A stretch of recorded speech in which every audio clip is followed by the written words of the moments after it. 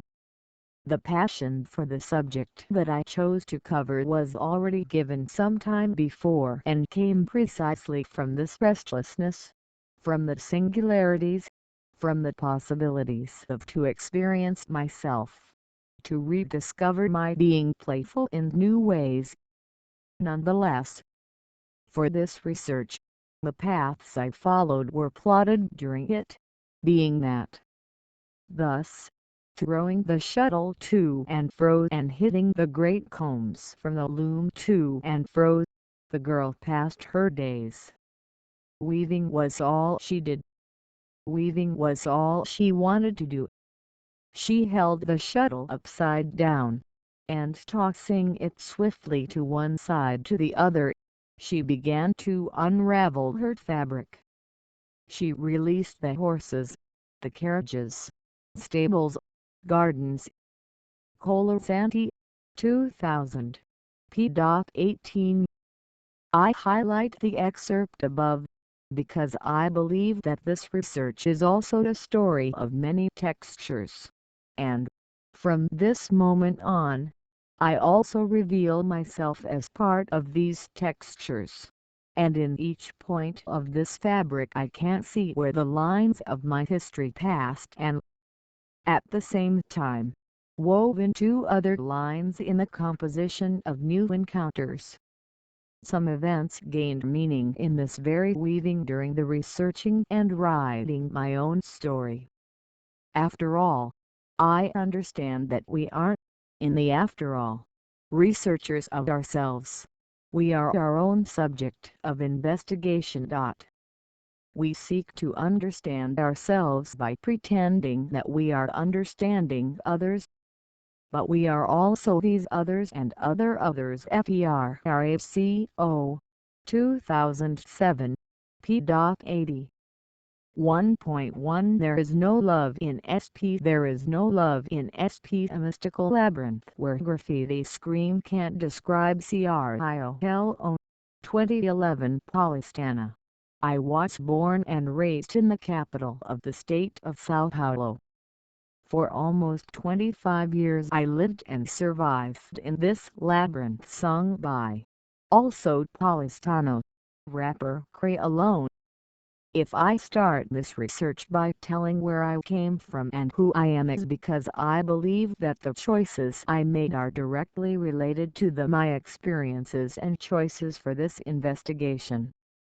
During my graduation in pedagogy, I participated, in 2009, in a workshop at the Faculty of Education of the University of Sao Paulo FEUSP called Construction of World Games, given by the Chilean professor Ivan Pina Johnson, Master in Game Sciences at Paris XIII University Villepin. Ivan used to travel presenting and making his collection available games and promoting construction workshops all over the world. In the aforementioned in the workshop, the participants first had access to the collection of games built in wood, from different origins, times and nationalities, and which dated back to the Middle Ages. Such games, not so well known usually, enchanted me by the cultural richness that came from each one of them. They referred to a time and or people, having provided potential moments of pleasure, joy, fun and encounters between the subjects. So we worked for almost 2 weeks learning to build and manufacture, from reusable wood, some of those games. The manufacturing process itself where they were used few tools, aroused the will of some of the participants, including me, in starting a project based on what we had experienced in those weeks. Along with two other colleagues, also from the pedagogy course, we started a project to build some games both from what we had known in the workshop, how much research and or our own knowledge. We managed, through a teacher, to use the carpentry laboratory at the Faculty of Architecture at USP for some time, and after almost a year working in our spare time, we managed to build a small collection of games. We had many dreams in common, the which favored the formation of a group willing to take the wealth present in the world games made known to the greatest number of people, an itinerant key playful for possible spaces. The task was not easy, as we were three young students with many professional uncertainties, in search of carrying out an innovative and little conventional in our own eyes, our families and even the academic environment. For some time we resisted the onslaught, counting on the help of close friends who supported the project in actions how painting the games after they were built, private transport to carry them, purchase of materials. In this way, we carried out some events in squares, schools and other private actions where adults, children and seniors, approached in order to understand the proposal and play with their acquaintances or unknown, were awakened by the curiosity of these different games, big, colorful. However, with little success in the search for partnerships that were willing to contemplate us with financial resources, our motivation and commitment for the maintenance of that project were gradually reduced.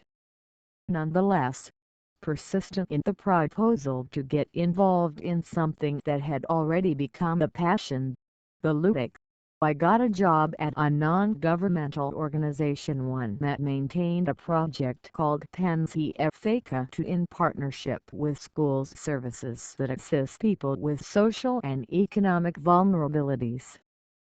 Page note: one association of popular instruction and beneficence SIPEB to socio-educational project that stimulates strategic thinking, logical reasoning and the relationship of strategies used in the game with everyday life situations. The methodology of the program and also promotes the development of social, emotional, ethical and cognitive. The project includes those most affected by the low investment in education, the children from public schools. It challenges the child to exercise reasoning, the ability to planning and anticipation, impulsivity control, group work, resilience and transcendence of learning for life. End of page note. Educators working in that project offered workshops in the referred schools with the objective of primarily developing logical mathematical reasoning, as well as other transversal and interdisciplinary themes, having as mediators the games. I worked in two preparatory schools in Sao Paulo for a few months in that I was in this NGO. Meanwhile, the World Games project was deactivated, although I lived like a distant dream. At the end of graduation, however, I signed up for a mobility academic in the city of Córdoba, Argentina. In Córdoba another encounter reactivated this dream of with games. Ivan, the professor who introduced me to this universe of world games, was traveling through Argentina and spent some time weathering Córdoba. We met, worked together painting games and we tried some partnerships to give the workshop, but we didn't get success. He exhibited the games in some squares and parks and when I could, I also accompanied him. being in contact with the material again and promoting practices related to playing made me resurface the willingness to continue trying the project related to the ludic, to playing and to the games.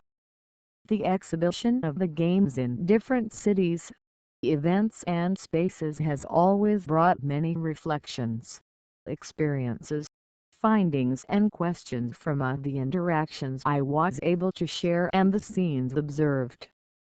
I kept the belief that the material was a great potentiator of relationships, interpersonal relationships and the redefinition of socially shared spaces, in addition to favor the ludic universe itself in the experience human. That is, I believed that the act of playing was related to the very human construction. Still in Córdoba, almost at the end of mobility, I decided to backpack for the South America. So we went.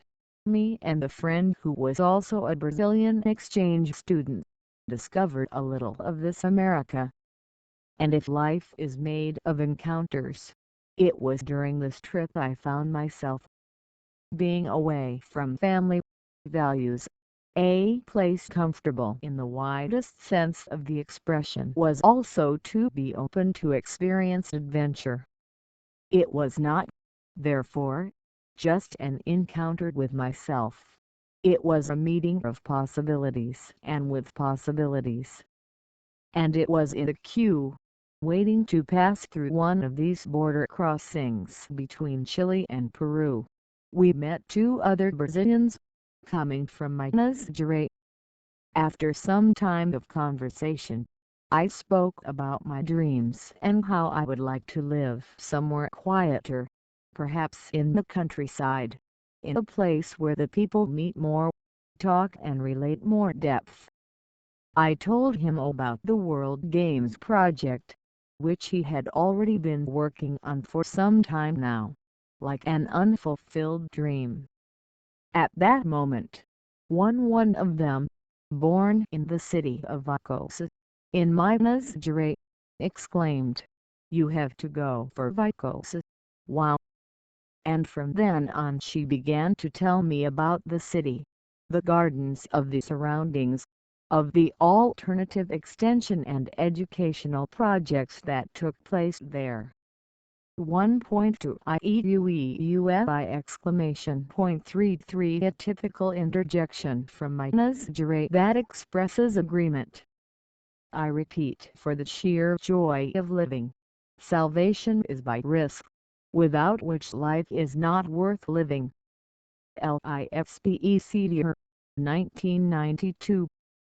The decision to move to Viçosa/milligrams came after an attempt to continue in Córdoba, after the end of the exchange.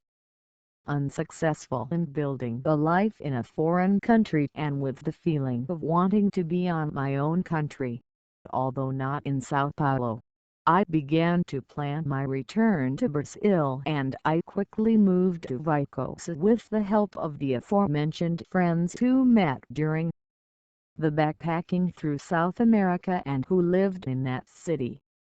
But I didn't come alone. All games came together. I arrived without knowing the city and almost nobody. Gradually, I was introduced to many people and knowing many extension projects of the Federal University of Viçosa UFV, mainly those related to agroecology. Still not knowing in addition, Viçosa, among other characteristics, is known for being a agroecological center where several projects that contribute to agriculture take place, family and rural education, with many militants in that city's cause. Because it is a medium-sized city, but smaller than the big center's urban areas, to house a federal university with a strong research tendency in the agrarian sector and to have an alternative extension movement to the ones that I could known until then, I ended up entering the universe of agroecology and education field for through participation in various events held by UFV social and extensionist movements active in these causes. Nota da pagina. For according to CAL 2016, p. 2021 the expression rural education has been used to designate a basic education, under the responsibility of the state, destined to the populations of the field. It assumes the meaning of education that is both universal and focused on specificities, identities and search for the autonomy of rural peoples, without dichotomizing city countryside, understanding them according to a relationship of complementarity.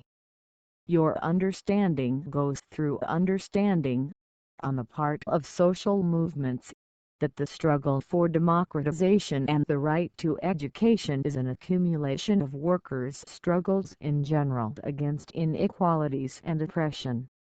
It is intended to give access to what is universal global, in terms of knowledge historically constructed. However, it proposes a more accurate approach to what is particular in rural culture. It brings with it the discourse of a project for the Brazilian countryside as a whole, involving issues related to the land structure and the productive organization different from what has been implemented by the hegemonic agents of agrarian capitalism. End of page. Note: understood that the use of the World Games could be an articulation tool, socialization and strengthening of those movements. And still not knowing exactly how, I began to feel the need to research more about this universe of ludicity configured in those extension experiences practiced by UFV students. From this arose the intention of enrolling in the master's degree in education at that university. Already studying the master's degree in education, and looking for a way to act together with the ludic, playing and the World Games as a way to carry out this research, the opportunity arose to insert me as a coordinator in a socio-cultural project called Kombi dos Jogos, Toys and Jokes 5, developed in the city of São Paulo/St. The project was born from the initiative of two educators, both colleagues in the course of pedagogy where I graduated. I found out about the project when the dream of those two colleagues managed to get off the ground, having been approved in a public notice for the carrying out of pilot project 6. Page. Note: 5. During the design process itself and during this research the name was changed to just Kombi of the Games. 6. The pilot project, as its name suggests, was created with the intention of experimenting and the Kombi for the Games, that is, it got a part of the necessary amount to acquire the materials and initial collections, as well as experimenting with the model of actions, having as a field of action two communities in São Paulo which will be explained later. End of page. Note: although distinct from the Games of the World project, but with purposes very similar to that dream of mine that, then, had back there, the interest of both parties for my participation arose, since I already worked in this ludic universe and could contribute to the project, being also that a possibility to invest in my master's thesis within the theme of playing. In this way, being in São Paulo again to coordinate the project and carrying out this research brought the possibility of revisiting, now with other ways of producing looks and perceptions, the city where I lived and grew up throughout my life. Paraphrasing Manuel de Barros 2003. Searching my backyard. Traces of the girl I was. Being able to go places I had never been, talk to people you would never imagine meeting, playing together and sharing moments, or still be in the same place again, however in a new environment, rediscovering the ways of being and being in each space, provided me with Sao Paulo in a new way. From the moment I put myself in position to experience the city and to be able to contribute to a transformation or resignification of a space and the relationships of those who were there, I ended up to discover, through the dynamics of the game and playing, that yes, there is love in St. 1.3 Kombi of the game's 7 page note. 7 Some information and descriptions highlighted in this chapter were based on the writing of the project pilot. I reproduce some of them, modify and add others, because during the development of the project we reinvented ourselves and modified the initially elaborated project. End of page note. I speak freedom and they see images to me. I see the street, boys running, girls jumping rope, screams, laughter. Ah, the street. Only talk about taking children off the street. Forever. I dream of streets full of them. It's dangerous, they say, violence, drugs, and we, adults, who will deliver us from urban danger? Whose streets will they be? From the police and thugs. I see it from another angle.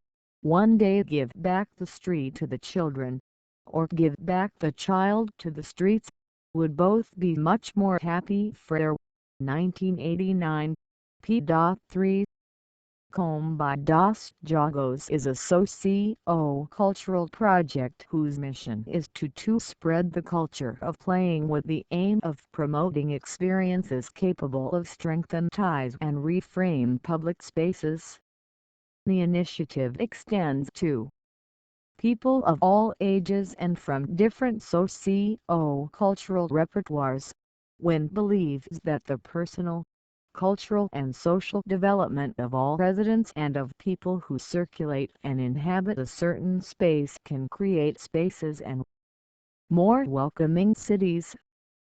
Through Occupação Bianca 8 it is intended to create environments playful and open that promote significant experiences of exchange, experimentation and encounters, favoring the redefinition of relationships with others and with the public spaces of the city.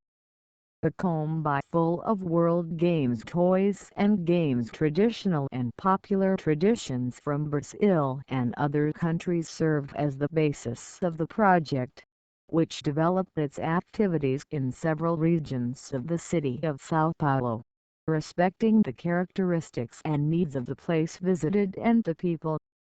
Their gifts, games, toys and games were the mediators of those meetings. The Kombi dos Jogos project was born from the initiative of 2 educators, Gabriel Jurek and Marina Perlman, both also graduates in pedagogy from Faculty of Education of the University of São Paulo FEUSP. Paulistanos, active in movements and social projects, who visualized, in the face of the nuisance with the urban life of a large metropolis, the social power of games, toys and games. The project took shape when they got a partnership with Fundação Max 9 which, through the Young Talents Program 10 in which Gabriel had participated, offered the necessary encouragement and support for the elaboration of a pilot project, through the approval in the Notice 11 of a design competition. Shortly before the announcement of the result of the competition, I also became part of the project and, upon its approval, we began to re-elaborate the concepts that would be used in theory and practice, as well as to acquire our collection of games from these concepts and organize our actions. 10. The program aims to encourage the community engagement of young people through the development of skills and abilities in the personal and professional spheres. 11. The registration was carried out in 2014 and the public notice was opened for financing projects of civil society organizations in the area of education, youth, social promotion, culture, communication, media, leadership training and health, among other areas. End of page notes. The first stage of the project took place between investigations, conversations and discussions to think about our priorities and intentions in regarding our collection. We started, then, the research about games and toys to acquire, in addition to carrying out the maintenance of the world games that followed for some time. At the same time, we started contacting some partners and friends with the aim of increasing our team of educators/mediators during our future actions. At that moment they entered on stage: Alice, Igor and Priscilla, 3 colleagues who are also FEUSP pedagogues. The Kombi had, from then on, 6 people driving it. The pilot project aimed to operate in 2 locations in São Paulo located in the West Zone, these being in the Jaguaré neighborhood, more specifically in a community called Mutations, and in the Button neighborhood, in the São Paulo. We articulate with active community leaders and/or institutions, and we held for ludic occupations in each neighborhood between the months of April and September 2015. During these months, through our advertising, partners, contacts and people I page note, were interested in the project or were in the occupations, other invitations for our performance appeared. In this way, we had the opportunity to carry out actions in other locations in São Paulo, sometimes in partnership with other institutions or events. In this sense, the occupations carried out during the 2015 took place, through the pilot project, in Jaguaré 11 and 12/04, 31/05 and 27/06, and at São Remote 20/06, 28/06, 16/08, 30/08 and, based on other invitations, at the World Play Week in partnership with Casa do Povo 12 and Bianca by Infancy 13 at Praça Coronel Fernando Prestes in the Bom Retiro neighborhood. 05/24 at the event Juntos de Lobrincar at Largo de Batata in celebration of the 25 years the Child and Adolescent Statute. 05/07 at the Festival of Initiatives Collaboratives Cocidade on Boulevard São João 26/09 and at the CURAU Festival Regional Culture and Urban Arts in Piracicaba, in the interior of the state of São Paulo. 08/22. Page note: 12 inaugurated in 1953 in memory of those who died in Nazi concentration camps. The ICIB, known as Casa do Povo, was born to be a living monument, in which the memory serves as a basis for building the future. It hosted the newspaper Nossa Voz, the Scotum School of Lacum, and the TAIB Theatre. Through initiatives linked to contemporary culture, it asserts itself as a place of memory and space of experimentation, in constant dialogue with its neighborhood, aiming to achieve local and international relevance. 13. The Alliance for Childhood is a worldwide movement. Alliance for Childhood, a network that acts by facilitating the reflection and action of people who are concerned with the care and children's education. It was born in 1997 in England from the concern of a group of people with the situation of childhood in the contemporary world, the lack of spaces to play, unbridled consumerism, early school pressure, among other challenges. It is characterized by being a network, an alliance with people and organizations united by common ideals aimed at improving the childhood experience. For this work, examples of relational meetings of playful occupations carried out in Jaguare, São Remo and Boulevard São João. Thus, ludic occupations were based on our belief that games and toys are a historical cultural heritage of humanity, but, first and foremost, a living heritage, and should be primarily in spaces, promoting encounters between people in these spaces. Article recorded on May 1, 2023 by Sybil Mandler for educational sharing in Audiobook Flor De Ouro Malik Cosa Nova. Like and share the content to reach more people. 2. Playing culture. Playing is memory. ID is heritage. It is in this past-present interaction that the future of play gets stronger and builds permanently, constituting the which becomes the science of each people. KLIZ 2010 p. 90. Each society is characterized by its cultural differences, built-in and also builders of relationships between individuals. At cultural manifestations, such as rituals, festivals, customs, traditions, etc. Point to great differences between societies, although often these may share similar elements. This includes demonstrations relating to play and the ludic culture such as toys, games and games. Huizinga 2012 sees games as part of cultural manifestations that make up the socio-cultural identity of peoples and are closely linked with the material conditions of existence, since it is in the game and through the game that civilization arises and develops. Huizinga 2012 p. 1. In this discussion, Bruger 1998 p. 27 contributes by stating that the ludic culture is not isolated of general culture.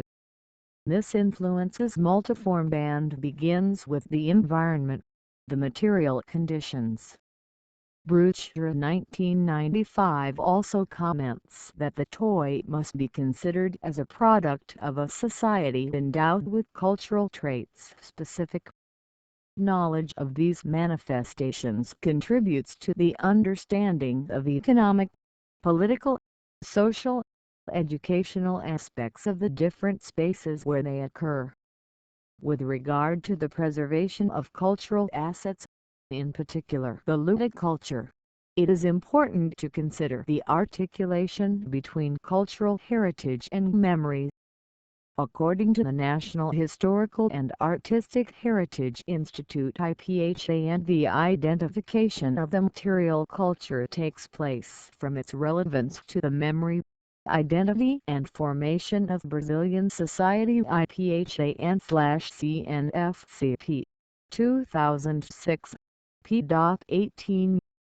In this sense, memory is assumed as a constituent element of the experience of both individual and collective identity, insofar as it is also an extremely important factor in the sense of continuity and temporal coherence of a person and a group. Pollack, 1992. Heritage is the set of tangible and/or intangible assets that count the history of a people and their relationship with the socio-environmental environment where they live organize. It is the legacy that we inherit from the past and that we transmit to generations and can be classified into historic, environmental and cultural. Decree Law No. 25 of November 30, 1937, defines in its Article 1 the concept of national historical and artistic heritage. The national historical and artistic heritage constitutes the set of movable and immovable property existing in the country and whose conservation is of public interest, either by its connection to memorable facts of the history of Brazil, whether for its exceptional archaeological value or ethnographic, bibliographical or artistic. The 1988 Constitution expanded this concept and recognized the intangible heritage. The name historical and artistic heritage was then replaced by cultural heritage. This concept is thus expanded from way to include the contributions of the different groups that form society Brazilian, since it incorporates the concept of cultural reference, which means the significant expansion of the assets subject to recognition. Article 216 of the Federal Constitution defines cultural heritage as follows. Brazilian cultural heritage consists of goods of a material nature and immaterial, taken individually or together, bearers of reference to identity, action, memory of different groups makers of Brazilian society, which include I. The forms of expression, II. The ways of creating, doing and living, III. The creations scientific, artistic and technological, IV.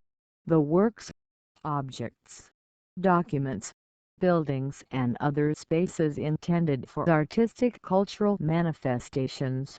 Cultural heritage is, therefore, the set of cultural, material and immaterial, expressive for a society, contained in the knowledge, techniques, forms and signs produced by human groups, and which help in the construction, maintenance or transformation of collective identity and memory. Source: 2012.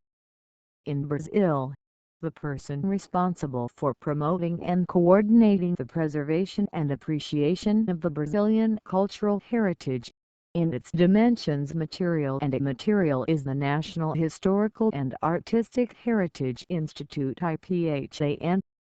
Material assets are divided into immovable and movable properties, and intangible cultural goods are related to knowledge, skills, beliefs, practices, people's ways of being. In this way, they can be considered intangible assets, knowledge rooted in the daily life of communities, literary, musical, plastic, scenic and recreational manifestations, rituals and parties that mark the collective experience of religiosity, entertainment and other practices of social life, in addition to markets, fairs, sanctuaries, squares and other spaces where cultural practices are concentrated and reproduced. The federal constitution recognizes the inclusion, in the assets to be preserved by the state in partnership with society, of cultural assets that are references of the different groups that form Brazilian society. The intangible cultural heritage is, therefore, transmitted between generations, being reproduced and invariably reinvented by society and its communities in function of its environment and its interaction with the history of social actors. Society and/or group constructs and reproduces its identity through constant attachment to its mythological, historical and mainly symbolic religious past. Inverting the logic of the question, we can say that societies are results of processes mythological and historical of contextualization and recontextualization of cultural identities over time. Santos, 1994. In this way, individual and collective identity is constructed through the identification and relationship of individuals and groups with material productions and the material elements of certain communities. being engendered in a continuity history. Notions of belonging and identity, mediated in the practices that constitute what we call cultural heritage. Among these practices, we located the question of the ludic. The playful culture is capable of generating the sense of identity and continuity, as follows. Ritual originated from sacred play. Poetry was born from play and from it nurtured. The music and dancing were pure play. Knowledge and philosophy found expression in words and forms derived from the religious competitions. The rules of war and the conventions of life, aristocratic life, were based on playful models. Hence it follows necessarily that in its primitive phases culture is a game. This does not mean that she is born from the game, as a newborn is born separates from the mother's body, that appears in the game, and as I play, to living heritage, since its conservation is closely related to the vitality of the use to which it is subjected, revived and even reinvented in the very act of playing. That is, when a child internalizes a game, he is incorporating and having the opportunity to reformulate a series of knowledge and parameters that make up the cultural heritage of the society to be belongs to varies. 2004, p. 17. In this way, we assume in this research the game, the toy and the universe ludic as an intangible cultural heritage of humanity, for referring us to issues that occupy contemporary space and for presenting continuous mutations and daily social manifestations. That is, toys and games they are static. They are alive, present and updated by the playing beings. And so ludic culture is walking, which is not only a cultural legacy, it is also construction, invigorated in the action of each player. KLIZs 2010, p. 90. 2.1 Being playful. Man is only whole when he plays, and is only when he plays that he exists in complete meaning of the word man. Schiller, 1991. The human being, through the relations between the similar and with the universe around it, he created different ways of expressing himself. Games, toys and jokes are some of these expressions, and historically they have been present in people's lives, in different social groups, ages and genders, being attributed different senses and meanings consonant to the ludic culture. Many authors have focused on the ludic universe and still in conceptualization of terms such as game, toy, joke and playful. However, it is possible to find definitions, specificities and even contradictions between the various studies carried out on each of these terms, which are discussed in different areas of approaches such as psychology, philosophy, history, pedagogy, sociology, anthropology, among others. Friedman 1996, p. 12 proposes that play basically refers to the action of play, to the spontaneous behavior that results from an activity not structured. Game is a joke that involves rules, and the toy refers to the object of play.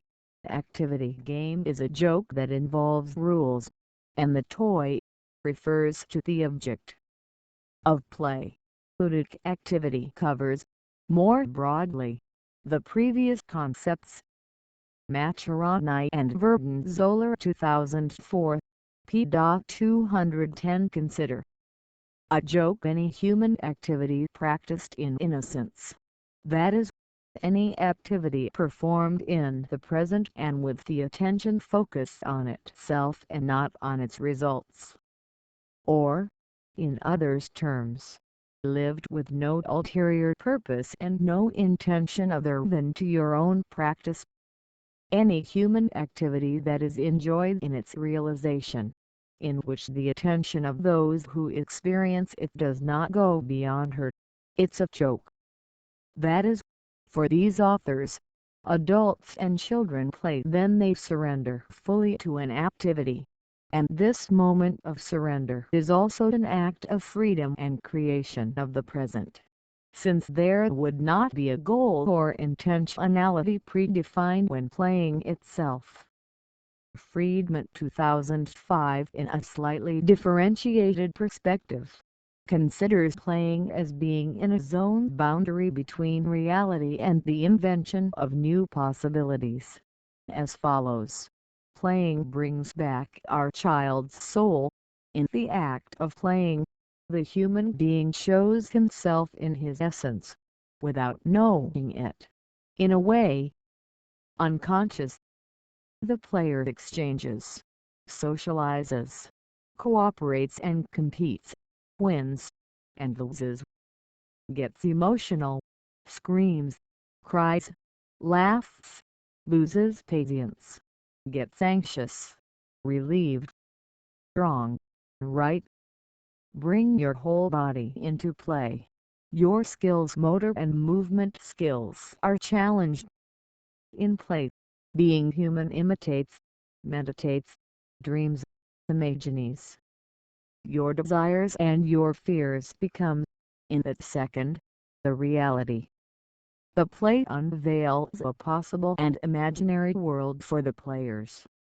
Playing invites to be myself. Friedman, 2005, p. 88. For Lucky C, in turn, the ludic is the way of being of man in the course of life. The magical, the sacred, the artistic, the scientific, the philosophical, the juridical are expressions of the playful experience constitutive of life. The playful means the experience of coming and going, entering and exiting, expanding and contract and break contracts. The ludic means the creative construction of life as it is lived. The ludic is a doing the path as one walks, nor does one expect it to be ready. It is not even considered that he was ready.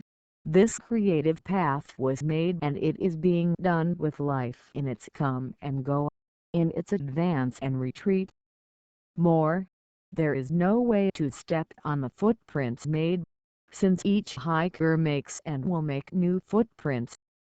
The ludic is life building itself in your movement. LUCKSI, 1994, p. 51.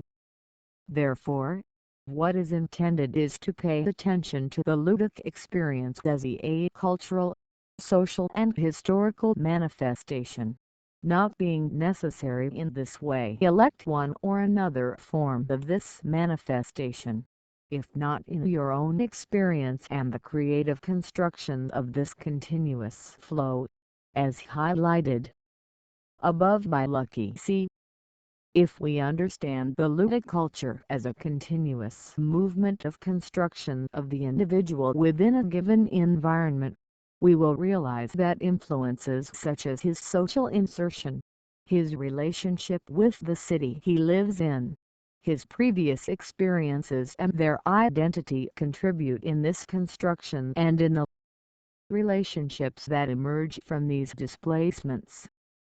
What does De Bortoli 2004 consider that playing constitutes a cultural insertion, expressing itself as language and as a process of elaboration of meanings and collective senses, contextualized and rooted in the social universe that legitimizes it.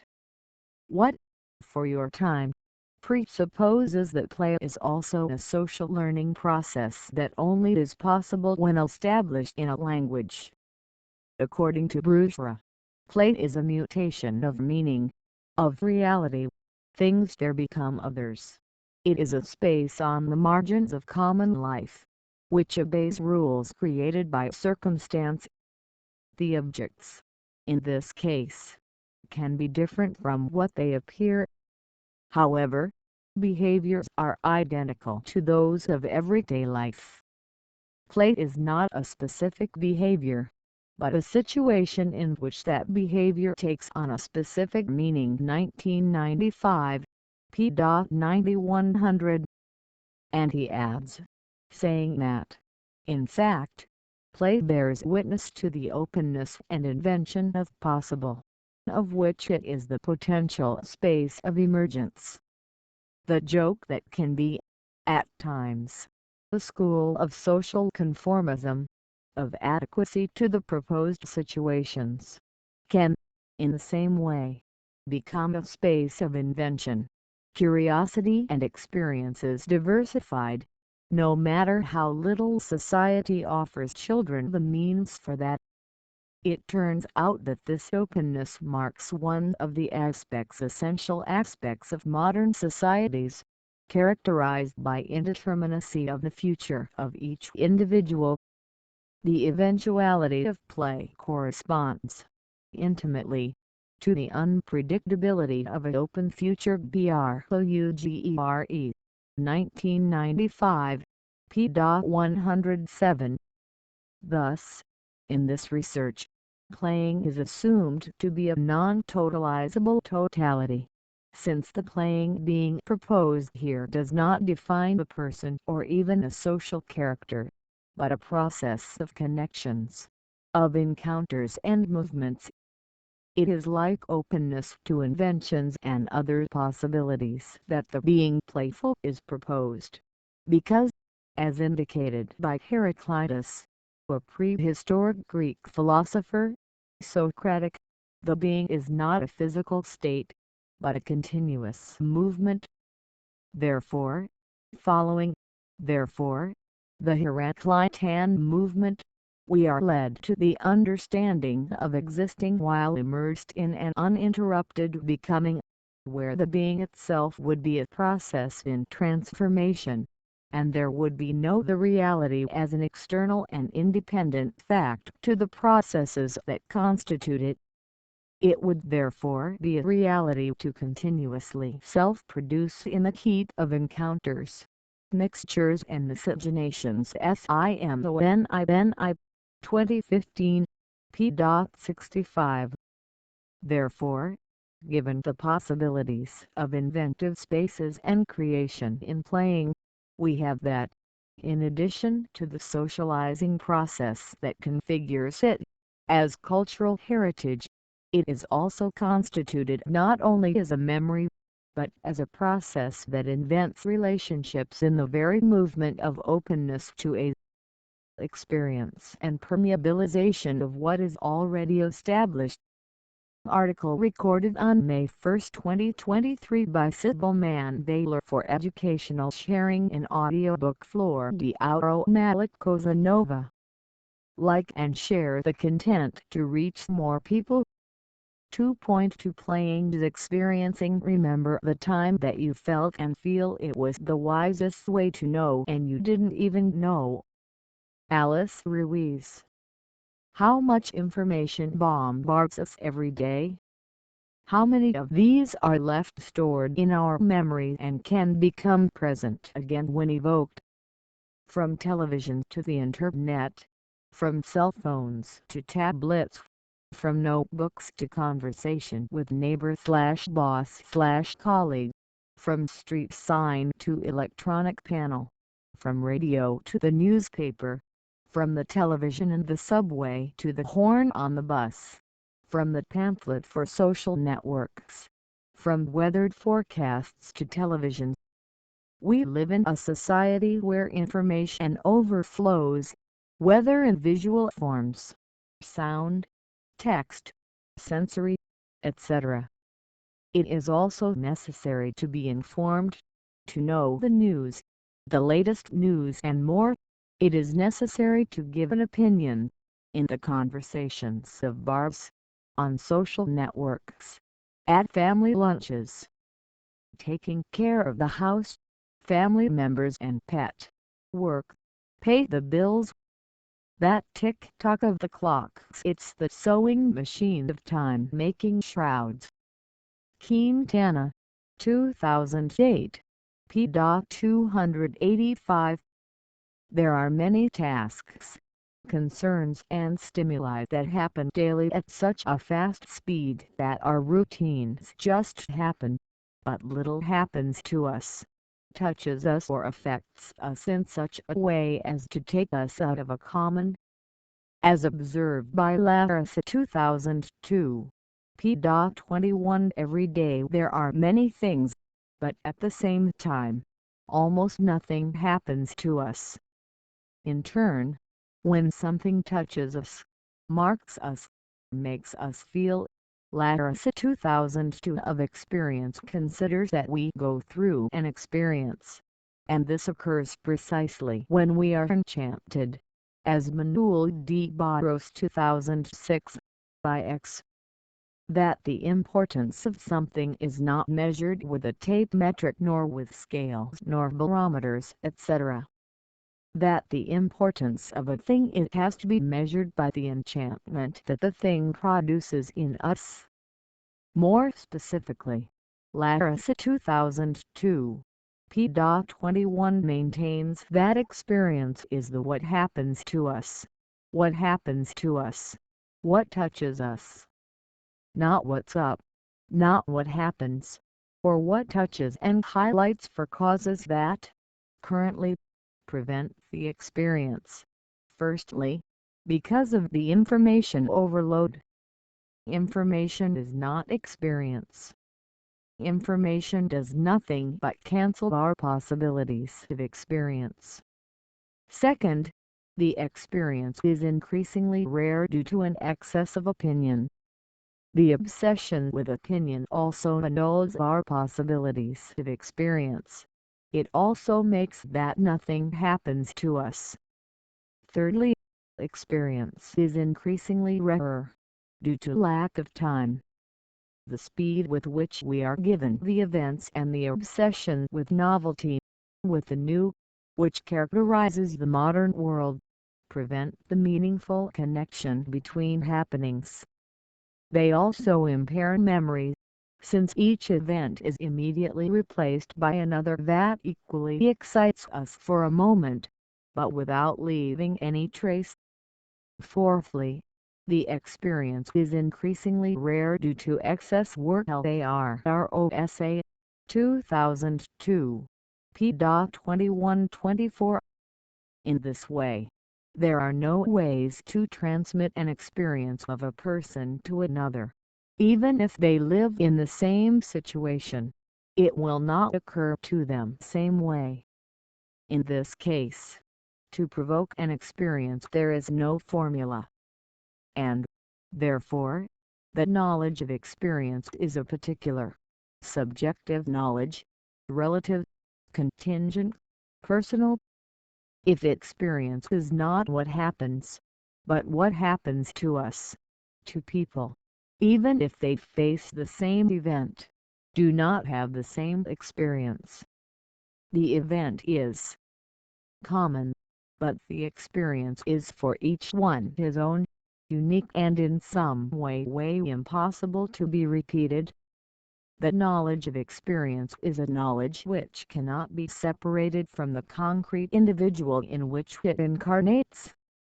Not is, like scientific knowledge, outside of us, but it only is sense in the way it configures a personality, a character, a sensitivity or, in short, a unique human way of being in the world, which is at the same time an ethical way of behaving and an aesthetic style.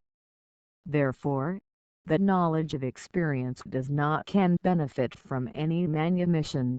That is, no one can learn from the experience of another, unless that experience is somehow revived and made her own. LAROSA 2002, p.27. The moment we are experiencing, trying something new and being fed by it, we are consequently modifying ourselves, reinventing. However, the experience requires a pause, a slowdown, the abandonment, a contemplation.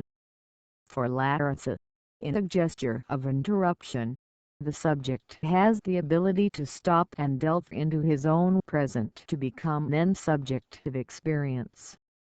The subjective experience would be something like a passing territory, something like a sensitive surface that what happens affects some way, produces some effects, inscribes some marks, leaves some vestiges, some effects.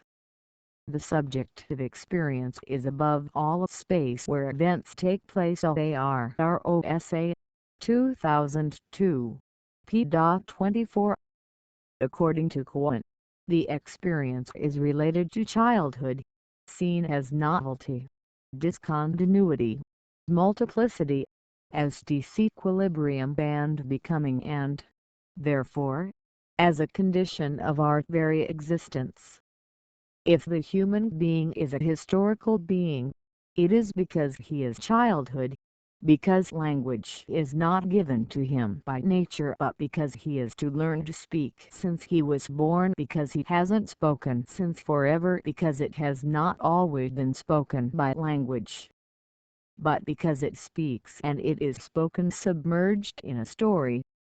If there is no possibility that the human being is ahistorical, it is precisely because it does not come to world already speaking, because you have to learn to speak to yourself, to be spoken in a childhood that cannot be universalized nor advanced. In humans, more than a stage of life, childhood is about all condition of history. On the other hand, childhood also the experience. Experience is the difference between the linguistic and the human, between what is given and what is learned, between what we have and what we don't. We have at birth. In this way, that the human being is not born already speaking, that he is childhood, that his speaking and being spoken is not determined beforehand. It is what constitutes experience, what makes it possible. ID is an experience, in childhood as experience, that human beings become constitutes as a historical being. Cohen, 2003, p.6. The conception of experience and childhood highlighted here meet and come together in Larusse when he defines that experience is not the path to a foreseen objective, even a goal that is known beforehand, but it is an openness to the unknown, to what cannot be anticipated or preseen nor pretell. LAROSA 2002 p.28. It is exactly in this way that it is given childhood as a condition of human existence, that is, our unfinished. This path, which presupposes not only being open to the world, but also being curious, creative, capable of thinking about our very existence, of being subjects of experience. Subjects of the experience that makes marriage with the process of playing, as conceived by Maturana and Verden-Zoller 2004, where the player immerses himself in the task, in the composition of an experience in which the objective is none other than being present in the play itself. These are the experiences that I set out to follow when I entered Kombi of the games, tracing maps, materialized in cartographic narratives, of the encounters and affections that asked for passage in different moments of the occupations playful accompanied by me. In this way, this research consisted of the movement of following some relational networks between people, social contexts, the city, and games that were produced during ludic occupations carried out in the year 2015, in the city of Sao Paulo, for the Kombi dos Jogos project. Article recorded on May 1, 2023 by Sybil Mandela for educational sharing in Audiobook Flor De Ouro Malik Cosa Nova. Like and share the content to reach more people. 3. Cartographic Narratives always. No way, many paths. No path, no way. The Curves of Poets. Barros, 2010. P. 241. Research is a work in progress and unpredictable, and its path, here called method, often requires to be reinvented at each step. Therefore, the purpose of this investigation was based on the method of participatory/participatory cartographic research. This proposal justifies from the perspective of my participation as part of the nucleus of coordination of the game's Kombi project, which I believe will favor the processes, compositions and connections that took place during the realization of that project. In view of this, I explain and conceptualize, from this moment, firstly the participant research in order to understand later how cartography could help me, as a method, in this path. Participatory research is defined by Hagta 1987 as being a process of investigation, education and action. It is included in practical research, being this, linked to praxis, that is, to historical practice in terms of using scientific knowledge for explicit intervention purposes. In that sense, does not hide its ideology, without necessarily losing sight of methodological rigor. Demo 1981 p. 21. There is a political component in participant research that enables discuss the importance of the investigation process, having as a perspective the diving into the practices of different and multiple social realities. This way, according to Gill 1991, p. 55, participant research, as well as action research, characterized by the interaction between researchers and members of the situations investigated. The importance of this type of research lies in the fact that the objects being studied are active subjects and not subject objects of research in the sense liability of data providers. The purpose of this research therefore assumed the perspective of praxis as and the insertion of popular science in the production of scientific knowledge. That puts the researcher in front of contradictions to which the very foundations of participant research are subject. In this sense, Hagta 1987 emphasizes that at certain moments of the research, the educational process reaches the team involved and researchers and participants interact in the process teaching/learning, both becoming subjects of knowledge, constituting a two-way street in the production of ways of knowing. Boderf 1987 in turn, states that there is no single model of participatory research, because it is actually a matter of adapting in each case the process to the particular conditions of each concrete situation. In this way, the critical analysis of reality and carrying out programmed actions lead to the discovery of other needs and other dimensions of reality.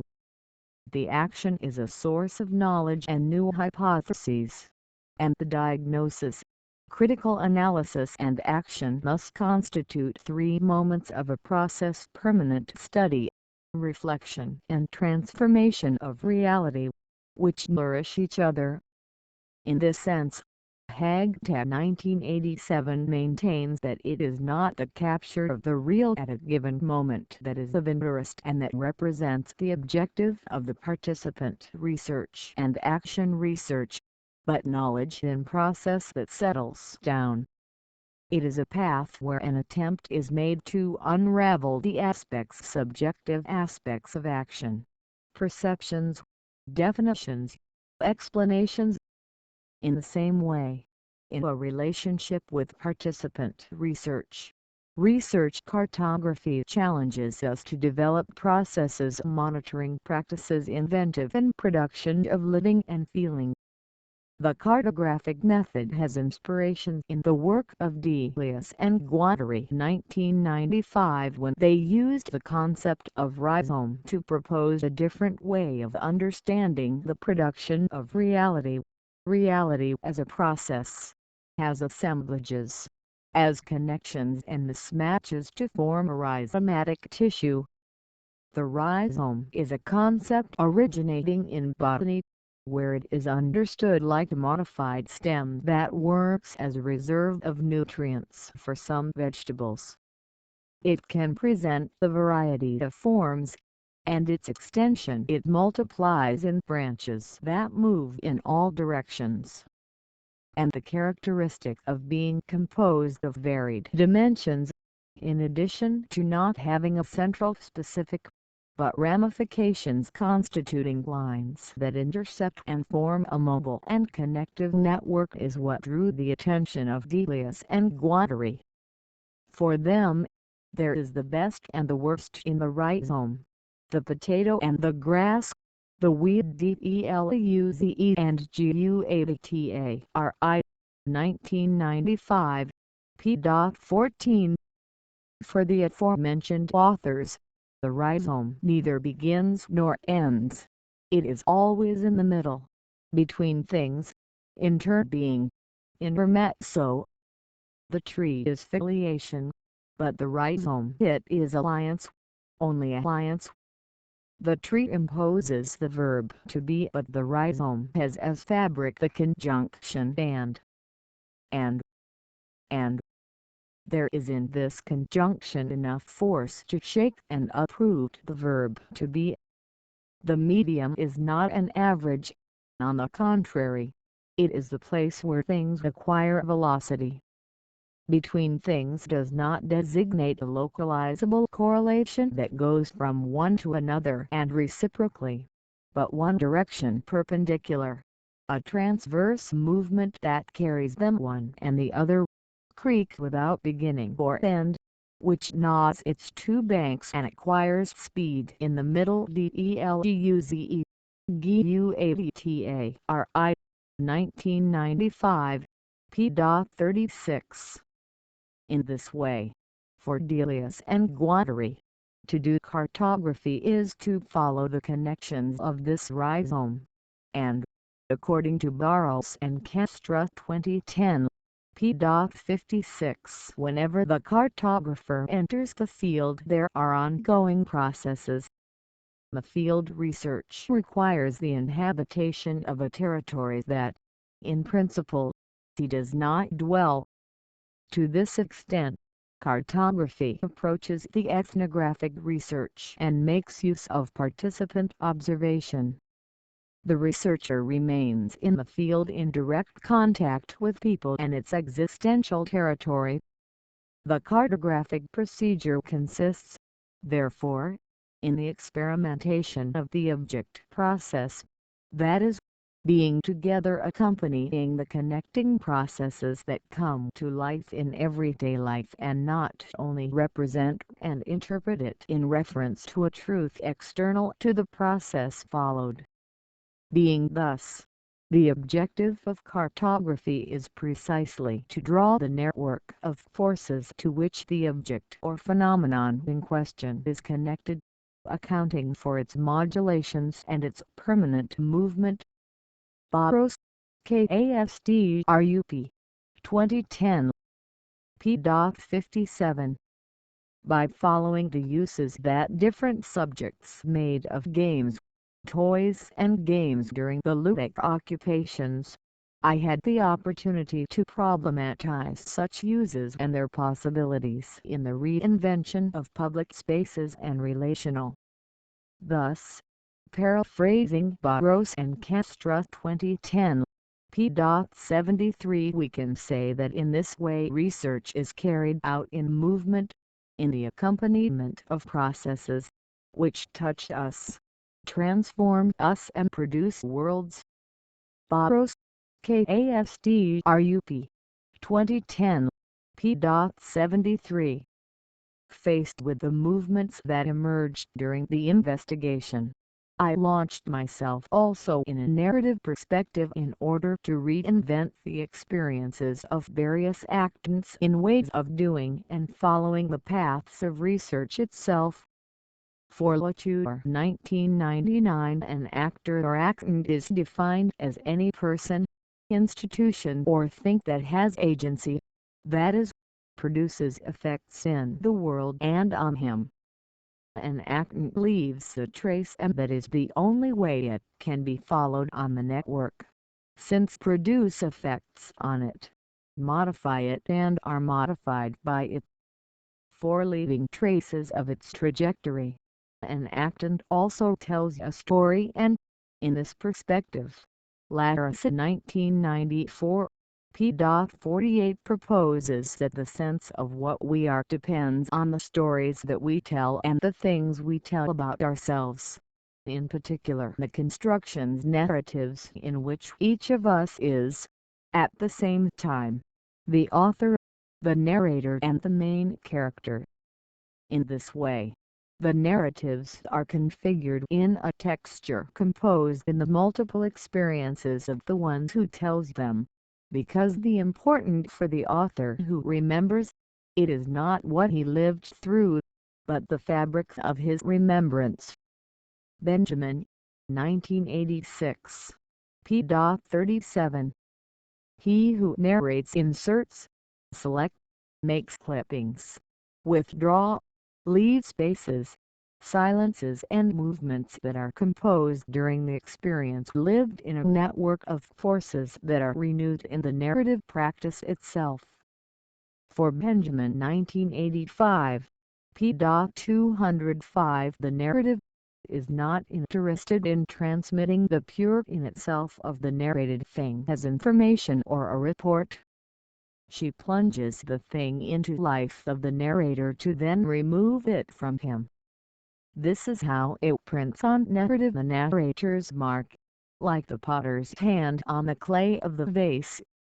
So its traces are present in many ways in the narrated things, either as the person who lived them, or as the who reports them.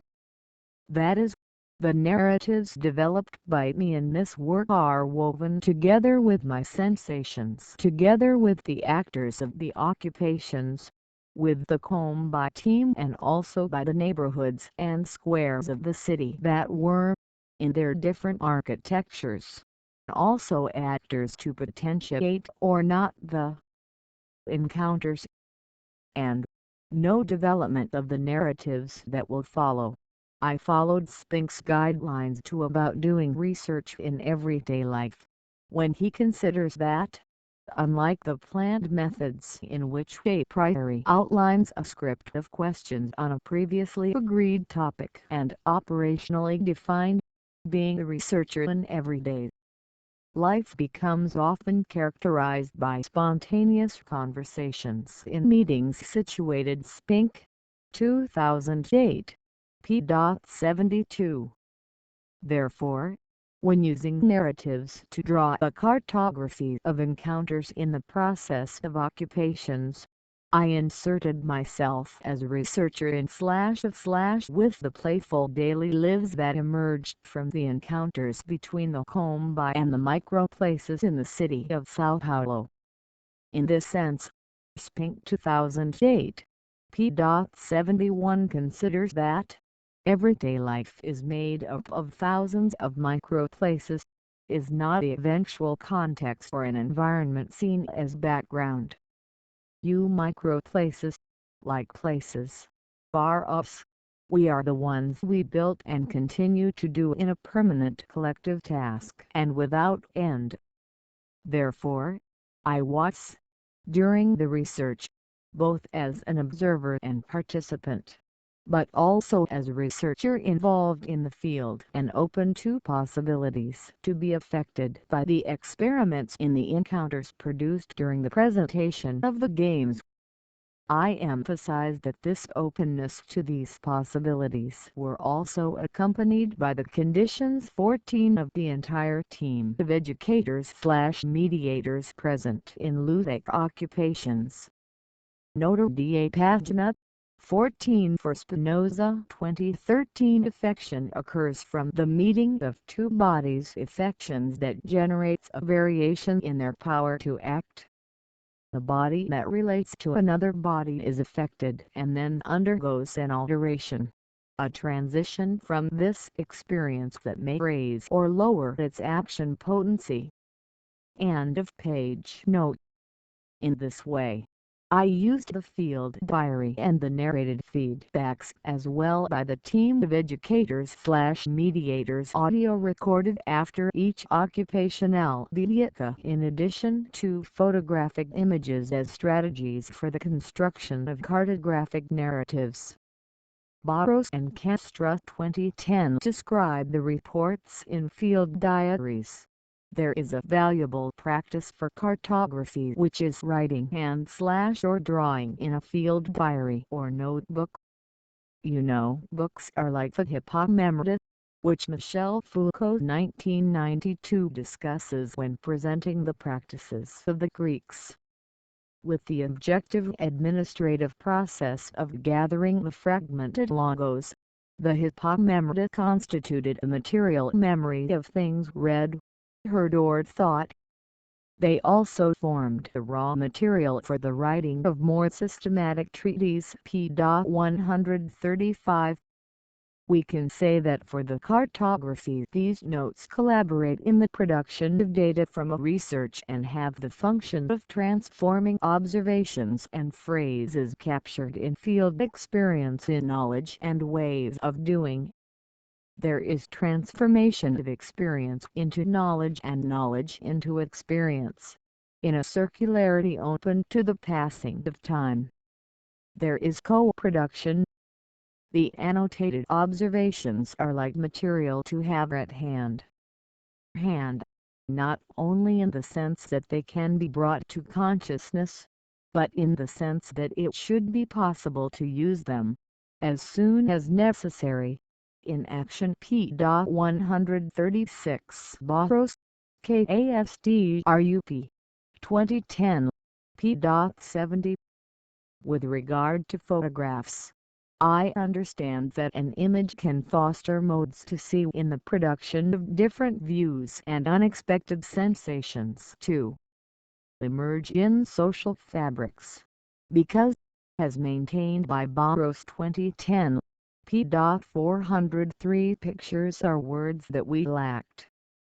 In this way, this research opens the use of photos and images as a recording technique and an approach that will beyond textual production, but for the knowledge produced in images and through the images. Lopes, 1998. Understanding that the reading of images can bring another look at the reader. In this sense, Oliveira 2010, p. 3 considers that find in the imagery narratives evidence of the reality that, supposedly, they expose requires a certain openness from researchers for the unexpected, combined with an ability to establish links between what is seen/read and what we already know about the different everyday experiences we have been in or studied, as well as the acceptance that there are, in each imagery narrative, some components not perceptible, unattainable, about the narrated universe. For on the other hand, the necessary openness to the unusual, the unpredictable, conditions for the realization of discoveries/inventions of ways of see/read/listen to the world and the different practices/knowledge/values and emotions that circulate in it, expressed in imagery narratives, requires, in addition to accepting our blindness, taking risks. In this way, in the present work I am a researcher, observer, subject-actant, and conversationalist.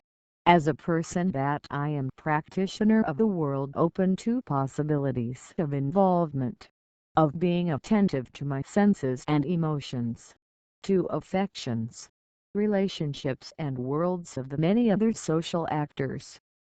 that permeated this process of construction of narratives from the social scenes spontaneously conceived during the ludic occupations, in the relations of these actors, with the uses and appropriations in their ways of being/doing/being playful. What, then, were these ludic occupations, which served as a field of analysis for my cartographic narratives? To answer this, first I consider it important to present my understanding of what an occupation is playful, to later locate the places where they took place. Article recorded on May 1, 2023 by Sybil Mandler for educational sharing in Audiobook Flor De Ouro Cosa Nova. Like and share the content to reach more people. 3.1 Ludic occupation. Cities to play. Leave the house and come with me to the street. Come, what's this life you have?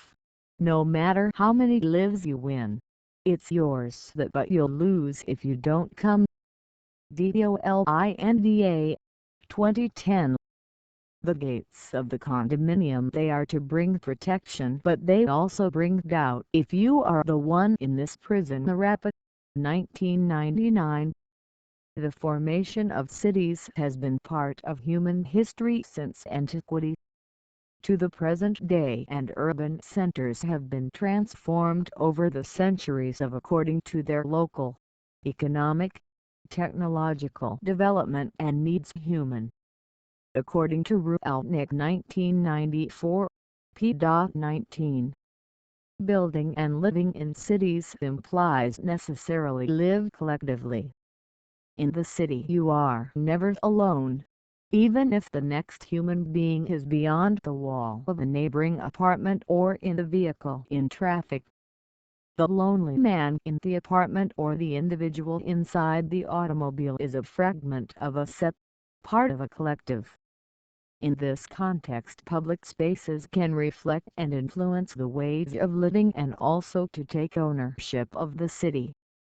Thinking about contemporary uses of cities, Ruelnick considers that modern urbanism attributed to the city the functions of leisure, of housing, of work and circulation.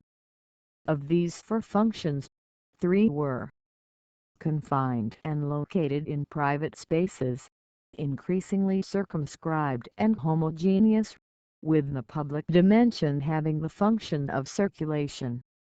The process of escape from public control and management of functions of the city contributed to the disappearance of the sense public and political life of the city, giving almost exclusive emphasis to a conception of urban space where prevails the character, the model privatist of city, of society. ROLNIK 2000. p.4. In this way, for the author, the use of public spaces increasingly restricts itself only to the aspect of circulation, even losing importance as an instance of leisure. Dog 1994 calls these circulation spaces, such as bus stations or airports, as non-places, since an experience of identity belonging is not necessarily created in them, but dynamics of passage and transience. According to the aforementioned author, place and non-place are, rather, fleeting polarities. The first is never completely erased and the second never takes place totally. Palimpsests in which the game is endlessly reinscribed, shuffled of identity and relationship. Non-places, however, are the measure of the time, a quantifiable measure that could be taken through some conversions between surface, volume and distance, air, trail, road routes and homes. Mobile devices considered means of transport: airplanes, trains, buses, the airports, stations and aerospace stations, large chains of hotels, leisure parks. Dog 1994 p.7475, and these non-places can even be configured in the representation collective as a nobody's space, as a dangerous place and / or refuge from survival to work or lit for those economically and socially less favored, as they are also placelets displaced from territorialities recognized and valued in the hegemonic systems of subjectivation. In this way, the construction of private spaces is favored more and more, and gated communities, walls and railings on all sides, protecting the spaces deprived of the clutter of public spaces. How does the musical group sing Hawaii Engineers? In big cities, in small everyday life, fear takes us to everything, especially to fantasy, so we build walls that guarantee us that we will die full of such an empty life in the big cities of a country so violent. Walls and fences protect us from almost anything, but almost everything is almost always almost nothing, and nothing protects us from a meaningless life. In the big cities of a country so unreal, the walls and the railings protect us from our own harm. We lead a life that leads us nowhere. It took us a long time to find out that it's not there. It's not for nothing. No, it can't be. Of course it isn't. Will be. Engineers of Hawaii, 1992-3. It is in the context of defending the reinvention of public spaces in the city that Ralnick 2015 argues that the public space is the materiality of the public place, the meeting, the heterogeneous, the exchange, the possibility of a relationship between many different. It is from the creation, from the conflict and confrontation of the different, that the possibility of the new. In view of this, offering leisure activities in the space's public urban facilities enables access for all and guarantees the democratization of leisure and of space. Is, therefore, to think of a space with a public dimension as an anti-exclusion instrument of the city. ROLNIK 2000. And an anti-exclusion mechanism with the enhancement of meetings through leisure. According to the International Charter on Education for Leisure 1993-16, leisure is a basic human right, like education, work and health, and no one shall be deprived of this right through discrimination, gender, sexual orientation, age, race, religion, creed, health, physical disability or economic situation. The Constitution of the Federative Republic of Brazil also defends the ideal leisure as a social right, as seen in Articles 6 and 217, Art. 6 degrees. Social rights are education, health, food, work, housing, leisure, security, social security, maternity and childhood protection, care for the homeless, in the form of this Constitution. Art. 217. 3. The government shall encourage leisure, as a way of social promotion. Nota da pagina 15 in an article written on the portal Appendiz UL website available at the link http://portal.oprendiz.ul.com.br/2015/06/12/ in the site of Militarizado Retomada dos Espaços Públicos pela População Orna Southeast Ainda. May's Fundamental/16. The Charter was prepared and approved at the World Leisure Education International Seminar Leisure and Recreation Association, World Association for Recreation and Leisure WLRA, held in Jerusalem, Israel, in 1993, and ratified by the WLRA Board in Jaipur, India, in the said year. According to the document itself, the purpose of this charter is to inform governments, non-governmental organizations and educational institutions regarding the meaning and the benefits of leisure and education for and through leisure.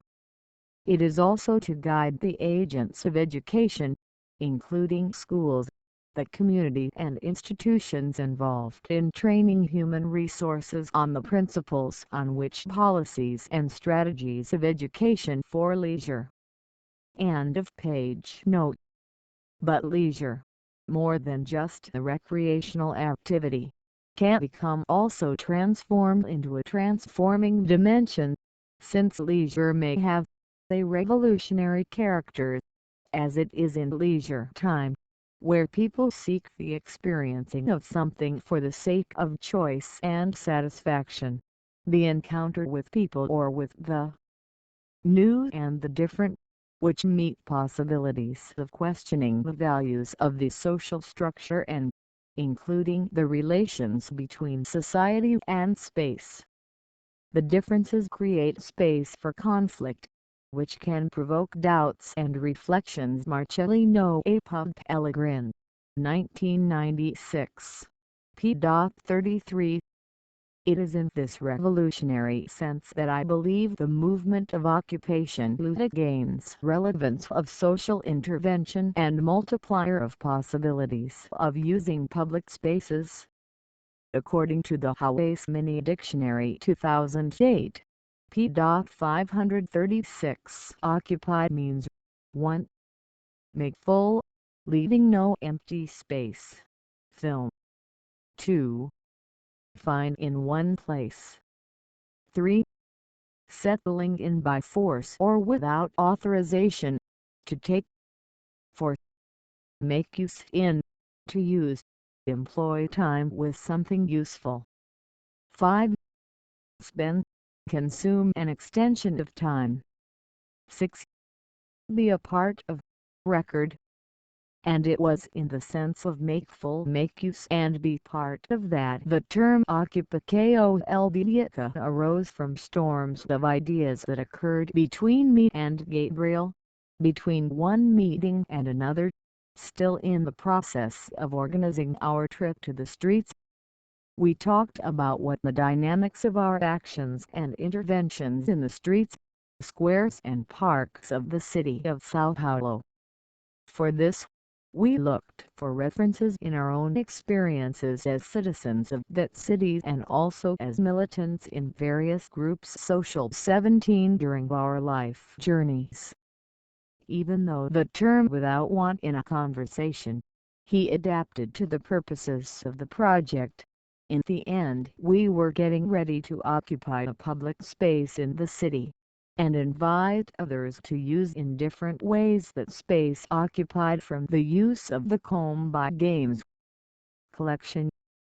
Nota da pagina 17. I worked in some social groups during my non-formal education trajectory and I highlight here Nota da pagina 17. I worked in some social groups during my non-formal education trajectory and I highlight here the Habanim Dre Jewish youth movement.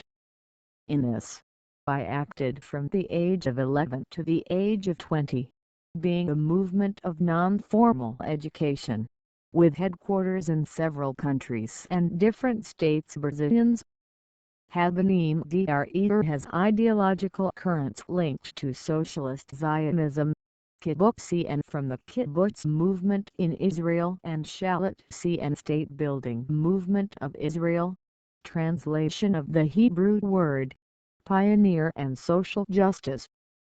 I participated as a student and educator developing weekly educational recreational activities, in addition to camps for children and youth. Through this movement, I also carried out an exchange program, with duration of 1 year in Israel. This program, called Shnab Hakshora, included 4 months living on a kibbutz, 2 months of voluntary work and 4 months of study at Machon Lamadrakim in Jerusalem. as well as a trip to Poland for historical studies. The program covered Hebrew classes, non-formal education skills, community leadership, history of the Jewish community and the Holocaust, arts and volunteer work with children in Ethiopian absorption centers, asylums and associations for people with special needs. Gabriel, in addition to currently acting in the Youth Without Borders, which will be explained later as part of the Ahavit project, at its Bush Parrots College, in which he developed recreational activities and educational services in a shelter in the city of São Paulo, in addition to a social inclusion project in a school in the Heliopolis favela and other informal projects. End of page. Note: article recorded on May 1, 2023 by Sybil Mann Baylor for educational sharing in Audiobook Flor De Ouro Malik Cosa Nova. Like and share the content to reach more people. 3.2 Descriptions of recreational occupations. Although the purpose of this research was not necessarily describe each ludic occupation specifically and scenes of different occupations, following the more a logic of affections than a logic of description dense of the occupations and socio-cultural characteristics of each community occupied. Below is a brief descriptive narrative of the routes taken by the Kombi of games in their ludic occupations, highlighted in this research, in order to locate the reader and facilitate the understanding of the cartographic narratives that make up the theoretical references of this study. Skunk the Jaguare neighborhood, where the Mutations community is located, in the west of the city of São Paulo. It was chosen when writing the pilot project. This is why Gabriel and Marina, who entered the project in the public notice for the which was approved, already have an approximation with this community. Both educators worked together with a collective called Jovens Sem Fronteiras JSF 18, who had carried out actions together with that community to mobilize and reactivate the use of the public square in that location, until then a disputed territory among residents for the construction of private properties. I chose to refer to this locality only by Jaguare due to the fact that this is usually the case. Recognized from this neighborhood. The 4 ludic occupations in Jaguare took place between the months of April and June of 2015, on the following dates: 0 for over 11, 0 for over 12, 05 over 31 and 06 over 2719. With the exception of the first, the interventions were carried out under Quero, a small cul-de-sac that goes around the community square, already mentioned as a place of action for the JSF collective. The first action took place in partnership with an NGO Sociedad Benfica Jaguare active in the community, during a party organized jointly with the residents, at the headquarters of the aforementioned NGO. Notes on the page. 18 The Hebraica Club's social action group from São Paulo currently works with the communities with self-empowerment and transformation of realities, based on demands identified by residents. 19 The ludic occupation on June 27, 2015 was monitored and subsequently reported by the writer Cadu Braga and published on the Portal do Educador website. Available at http://www.portaldoeducador.org/educadores/details/Carlos Eduardo Lima Braga Cadu/Kombi dos Jogos Read Significa Espaços Públicos. M. São Paulo. End of page. Note. Figure 2. Ludic occupation. Jaguare. The articulations with the community took place both by the Jovem Without Borders, as well as from some community leaders who helped publicize and mobilize for the occupations. At each occupation it was possible to perceive the return of some players, who were skilled at explaining the game to someone who still I didn't know. Some returned bringing new colleagues or family members with them.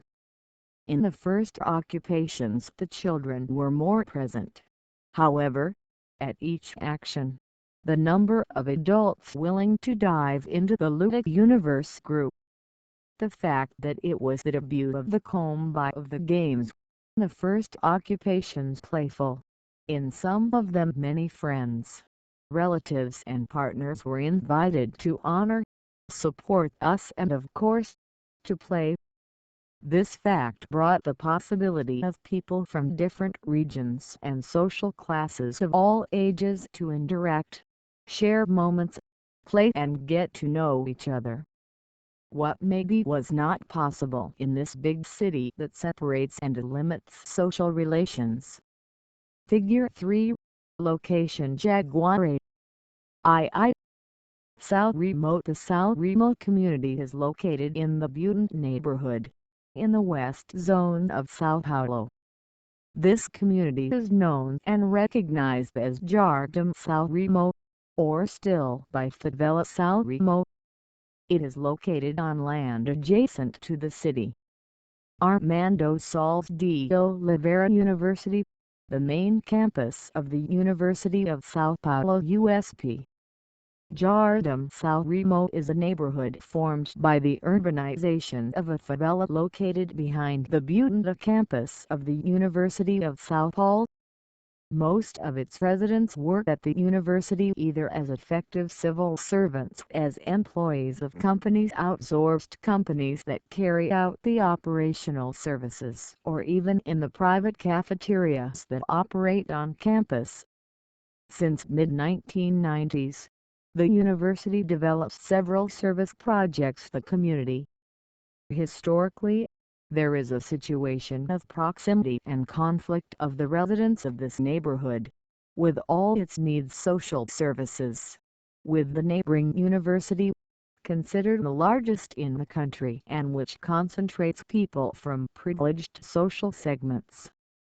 Second survey still being concluded by Projeto Alavanca of the NGOs that work in the neighborhood. There are in Jardim São Remo about 2,300 homes and an estimated population of 6,000 inhabitants. Oliveira, 2,720. 4 ludic occupations took place in a multi-sports court. Local. This audience is maintained by the Residents Association. The court is heavily used by the community on weekends for free leisure in addition to activities sports. The court also serves as a space for dances and parties, such as example, the June Festival of São Remo. The state of the court was precarious. There were a lot of rubbish scattered around, and some gym equipment already unused, broken or partially functioning. Our initial contact with the community took place through the Associação de Residents, located in front of the court. I highlight the involvement, in this articulation, of one of the associates, recognized as a leader by the community, precisely because of his performance in front of the court space. She helped organize, in addition to being part of a volleyball team, which trains on Sundays in this space. He was part of the foundation of the Sports Association that guaranteed the use of that space as public and mobilized in the fight for improvements in the place. Despite having this contact and being previously agreed with this associated with its support in publicizing and mobilizing the community for the activities, sometimes our arrivals at the space where we would do the leisure occupations were troubled and not always expected.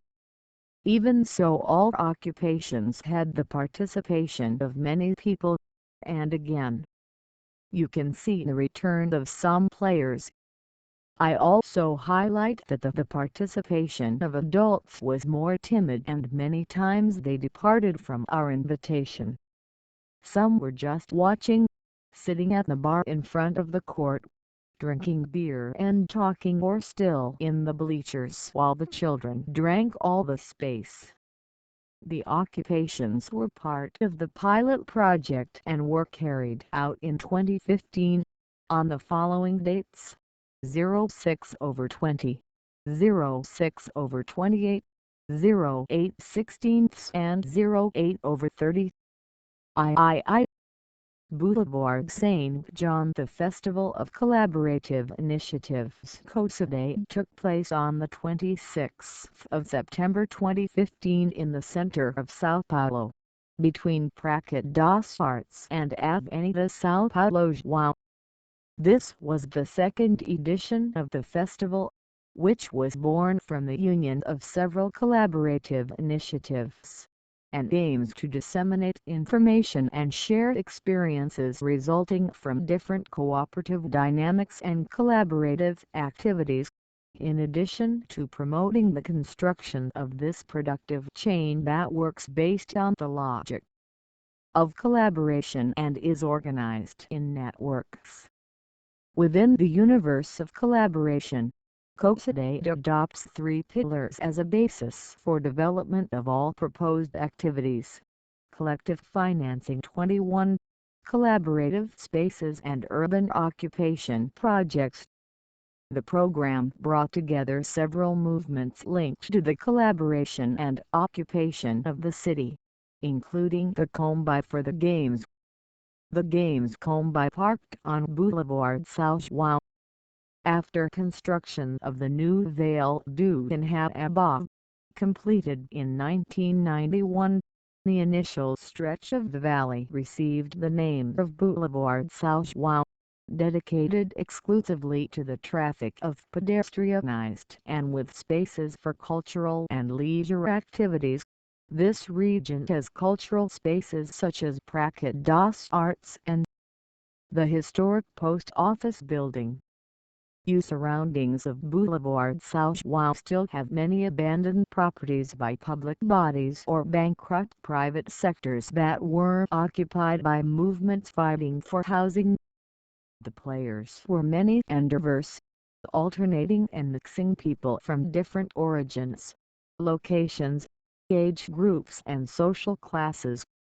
Among these, people who are present and went to the place to participate in the festival, passers-by who passed by and, through an invitation or on their own, decided to explore the games and toys scattered on the street, and still residents of popular occupations in the surroundings. Article recorded on May 1, 2023 by Sybil Mandela for educational sharing in Audiobook Flor De Ouro Malik Cosa Nova. Like and share the content to reach more people. For playing and CARTOGRAPHing in fun occupations. Playing with the city is being able to reveal and discover these secrets. They played right there on the boardwalk, in a street where only pedestrians can circulate. The boy, around 4 years old, and Priscilla, the educators/mediators of that ludic occupation. The joke was built with small and varied pieces of wood, little by little a castle. One of the pieces suggested a bridge, and between the bridges that crossed the dialogue that connected two worlds among the players of this city, shared discoveries. "Can I tell you a secret?" asks Priscilla, looking in the curious eyes of the child sitting next to her, who, answering just by looking at it, she stopped to listen attentively. "Here, under this street, the river passes." And the boy ran away to tell the discoveries to the older siblings. Narratives. Cartographic ludic occupation, Boulevard São João, M.Sc. Plato said that you can find out more about a person in an hour in jest than in a year in conversation. Plato, A. Pub. Solar, 2006, p. 15. It will also be easier to know the secrets of a city during a just kidding. Growing up in Sao Paulo makes us deal with feelings many times. Antagonistic. Loving and hating are feelings that can arise even during the only day in this delicate relationship with this city. Who is stepping on this for the first time you will hardly be able to understand in a short time such organized chaos. The city of those who pass without entering is one. It is another for those who are imprisoned and do not leave more from there. One is the city you arrive at for the first time. Calvino, 1990, p. 15. And I would add that it is another for those who have always lived there, go out to live other cities and back to the first. 4. Because the past of the traveler changes according to the itinerary accomplished, not the recent past to which each passing day adds the day, but a more remote past. When arriving in a new city, the traveler finds a past that he did not remember existing. The surprise of what you ceased to be or ceased to possess is revealed in the strange places not known to us. Calvino, 1990, p. 28. A unique city enables and impressions, oppresses and frees, impresses and disgusts. Combinations wide open daily, from the most superficial to the most deep. Poverty and wealth stamped on the streets, from the most chic neighborhoods with houses and buildings of high economic standards, to large slums, of the homeless to the multinational entrepreneur circulating through the same space-time. The most diverse and countless cultures, peoples and tribes, from Italian, Japanese, Chinese, to the most varied music, film and street dance festivals. The city that can offer many possibilities and also many impossibilities. Freedom to appropriate, know and choose a tribe, many cultures in one place. Many job offers, many people interesting, many life stories, a lot of space, many citizens, a lot, a lot, a lot. A lot of traffic, a lot of pollution, a lot of money. Many difficulties to come and go. Too many exclusions. Sao Paulo, the largest and most populous urban area in the country, is a city marked by contrasts and profound inequalities, resulting, to a large extent, from the unbridled growth and public policies of the last decades that defined their urban and social structures. The high level of violence and the strong presence of criminality made them to be built more and more fences and walls in the city, and public spaces, such as streets and squares, are no longer the meeting points and peaceful and shared coexistence, becoming, in the contemporary urban imaginary, nobody's spaces. The emptying of these localities potentially contributed to an impoverishment of social relations and consequent loss of sense of community, essential for the mobilization of residents in collectives fighting for rights and social transformation. People who grow more and more afraid and isolate themselves, close themselves off, surrounded by walls. The public space that should belong to everyone becomes no one or even a few who do not have other private spaces to call yours. As Rolnick points out about Sao Paulo, city of 1,000 people, financial capital, connected city in the world, virtual and real exchanges, the country's economic power, cradle of social movements and political leaders. However, It is a city broken, nailed by visible and invisible walls that tear it apart, ghettos and fortresses, besieging it and transforming its public spaces in squares of war. ROZENBERG 2001 p.10. In this way, Kombi dos Jogos sought to present the residents of the city possibilities of being in the world, highlighting a role of each one as the protagonist during his dives into the act of playing. During the ludic occupations I witnessed several times, got emotional and was affected by scenes that made me feel the value of an experience of opening up to others' universes of meaning and the childhoods that accompany us. The scene below depicts the of these moments. The arrival of a Kombi filled with games and toys without a doubt attracts children with their curious looks to know what will come out of inside when the door slides open. Children's openness has always been in evidence. Open to discover, open to attempts, open to the new or the old toy already known, open to playing with someone they had never seen, open to open. Figure 9. Recreational occupation. South Remote 2. Adults often observe from afar, closed, perhaps with their keys hidden somewhere. Gradually, some look for your keys. Some open up through the invitation of a child or an educator. Others approach slowly, like who goes looking for the key to open himself, but still doesn't find it, and continued admiring the children, the games, the toys of yesteryear that seem familiar or still unknown to him, but which arouse the curiosity.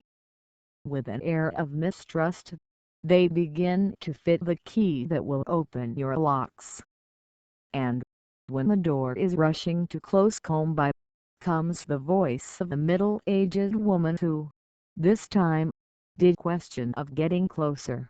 The project is really cool, because we feels like childhood again. In fact, we never lose this one. Childhood, right? It is here kept in us. It seems that we recover her, because we never stop being a child. Narratives. Cartographic ludic occupation. South Remote M.Sc. And so I was sure that adults also have openness. The key can have been forgotten in some pocket, but if we always look for it, we can open. In this sense, that woman's speech made me feel / perceive that the condition of childhood as an opening experience is not restricted to chronological age, but at the disposal of being permeable to the events experienced. For Larissa, this is the knowledge of experience. What is acquired in the way someone responds to what happens to you throughout life and in the how we make sense of what happens to us. In the knowledge of experience, it is not a question of the truth of what things are, but of the sense or nonsense of what happens to us. So they are. ROZA 2002 p.27. The experience as childhood, highlighted by Cohen, is based on the understanding of childhood as openness. A childhood that accompanies us in our adult world too, that persists for a lifetime and that never give up because there is no way to abandon childhood. There is no fully human being. Adult humanity has an infantile soma that does not abandon it and that she cannot leave. Remembering this infantile soma is, according to Agamben, the name and task of thought. Cohen, 2003, p. 245. This citation takes us back to that usual question asked by adults to children: what are you going to be when you grow up? And it already sounds meaningless to me, because starts from the premise that the child will be something or someone when he is an adult. he will leave childhood to only then be legitimized in society and, however, the child could answer, I will not be. I already am. Article recorded on May 1, 2023 by Sybil Mann-Baylor for educational sharing in Audiobook Flor De Ouro Malik Cosa Nova. Like and share the content to reach more people.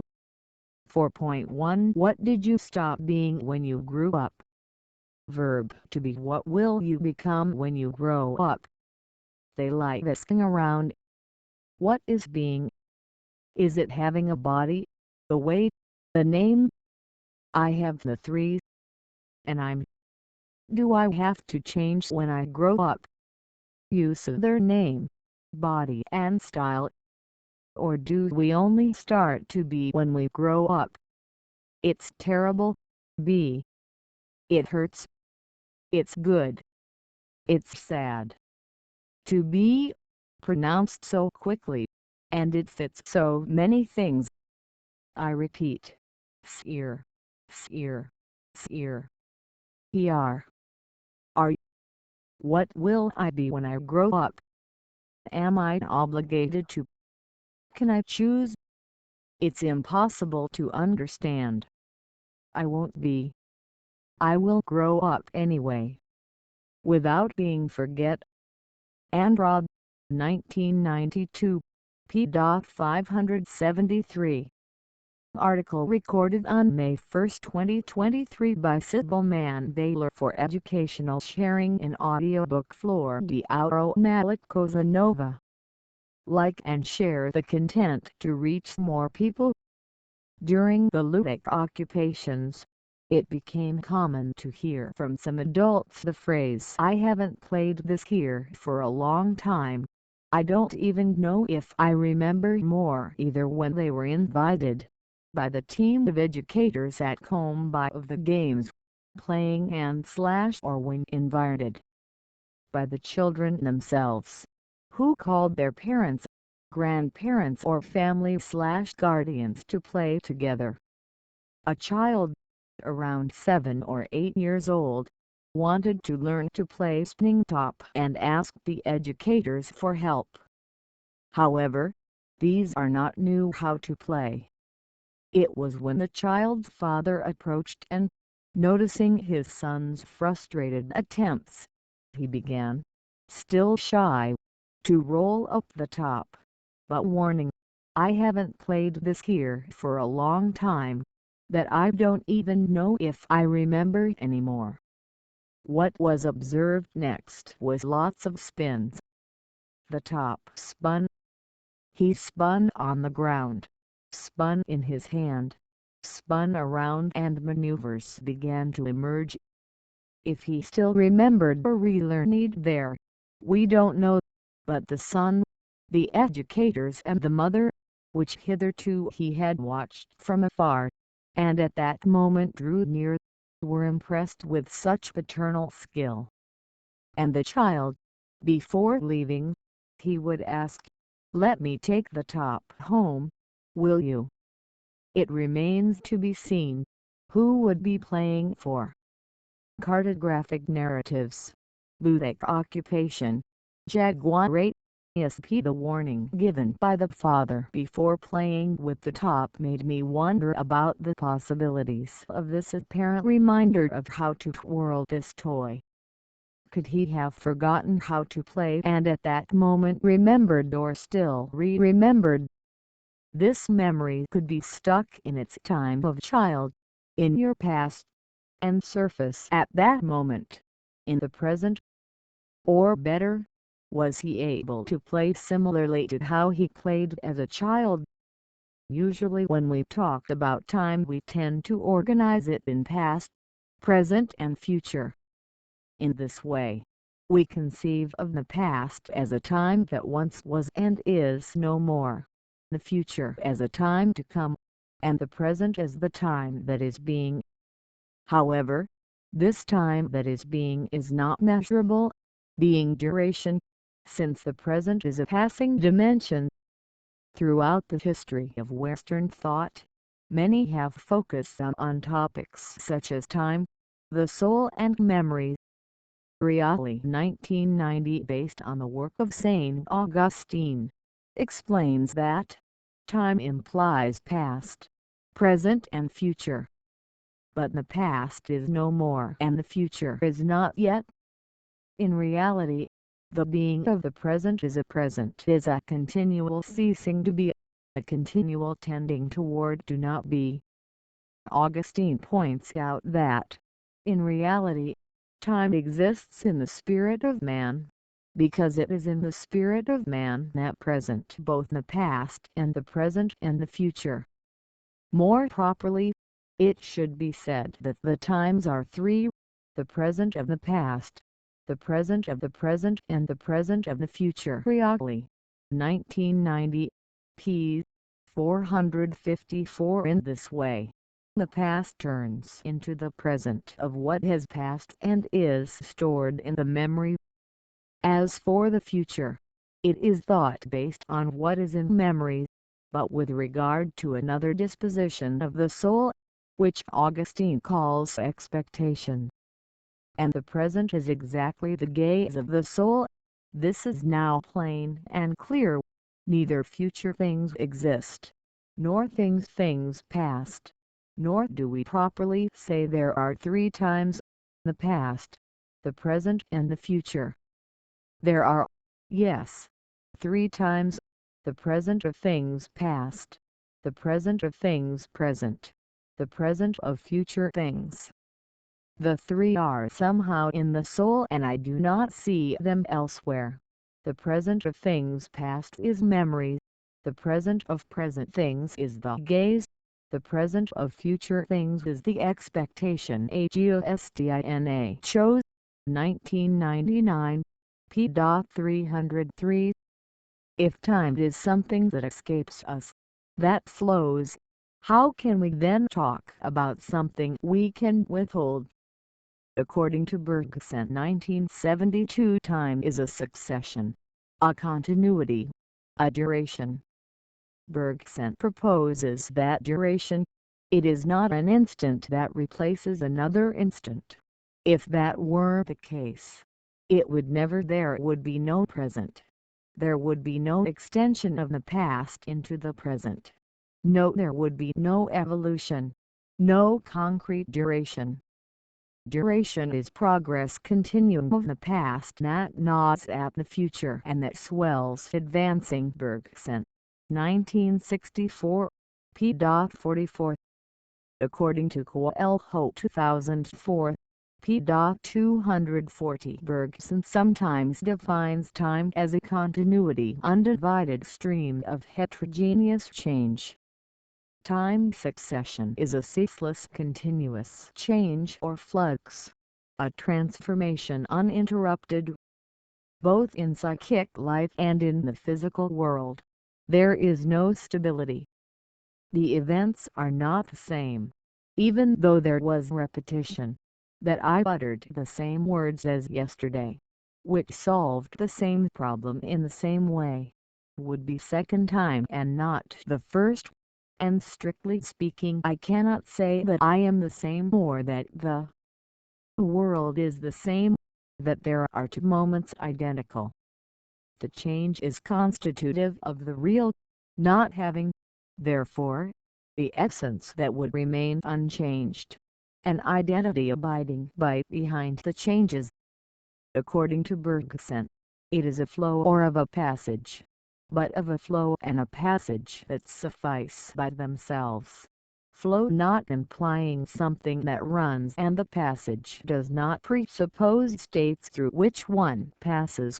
The thing and state are just artificially taken snapshots of the transition, and this transition, the only one naturally experienced, is the duration itself. Coelho 2004, p. 240. Given this, real time proposed by Bergson is something that happens inwardly, which cannot be measured externally, precisely because it is measured by our soul, and it is from this that we conceive our memories. Bergson could say that for him, Memory is the soul of the soul itself. That is, the preservation of the spirit by the spirit.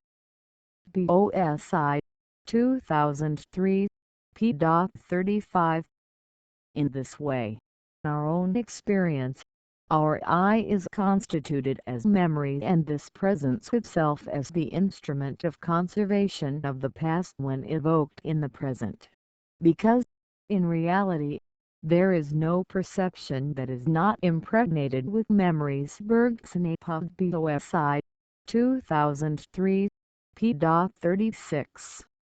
The philosopher also highlights two types of memory.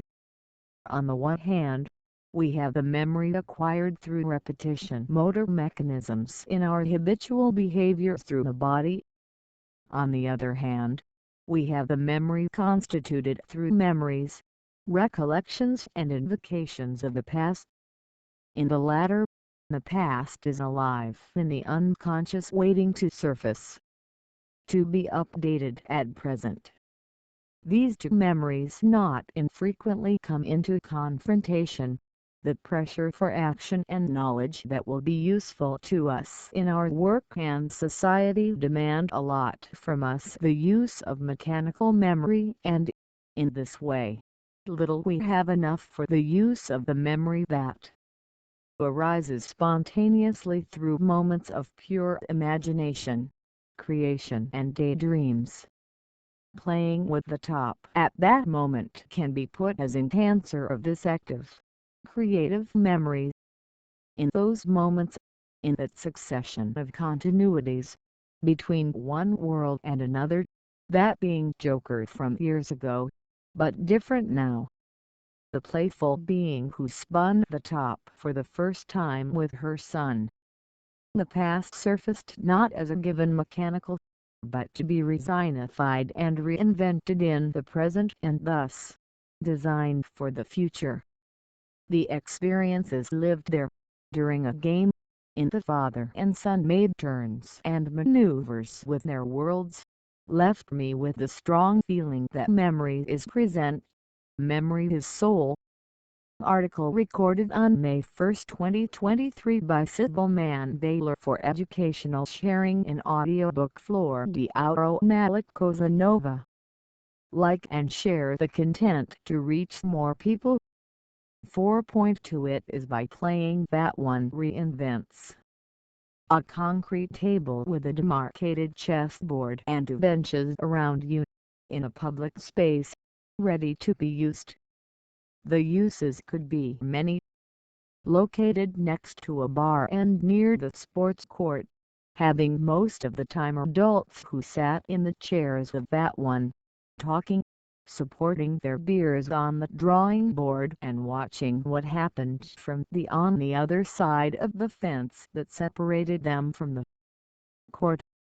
On this other side of railing, a great movement, children running, screaming, playing, lots of toys and games spread around, and a Kombi parked.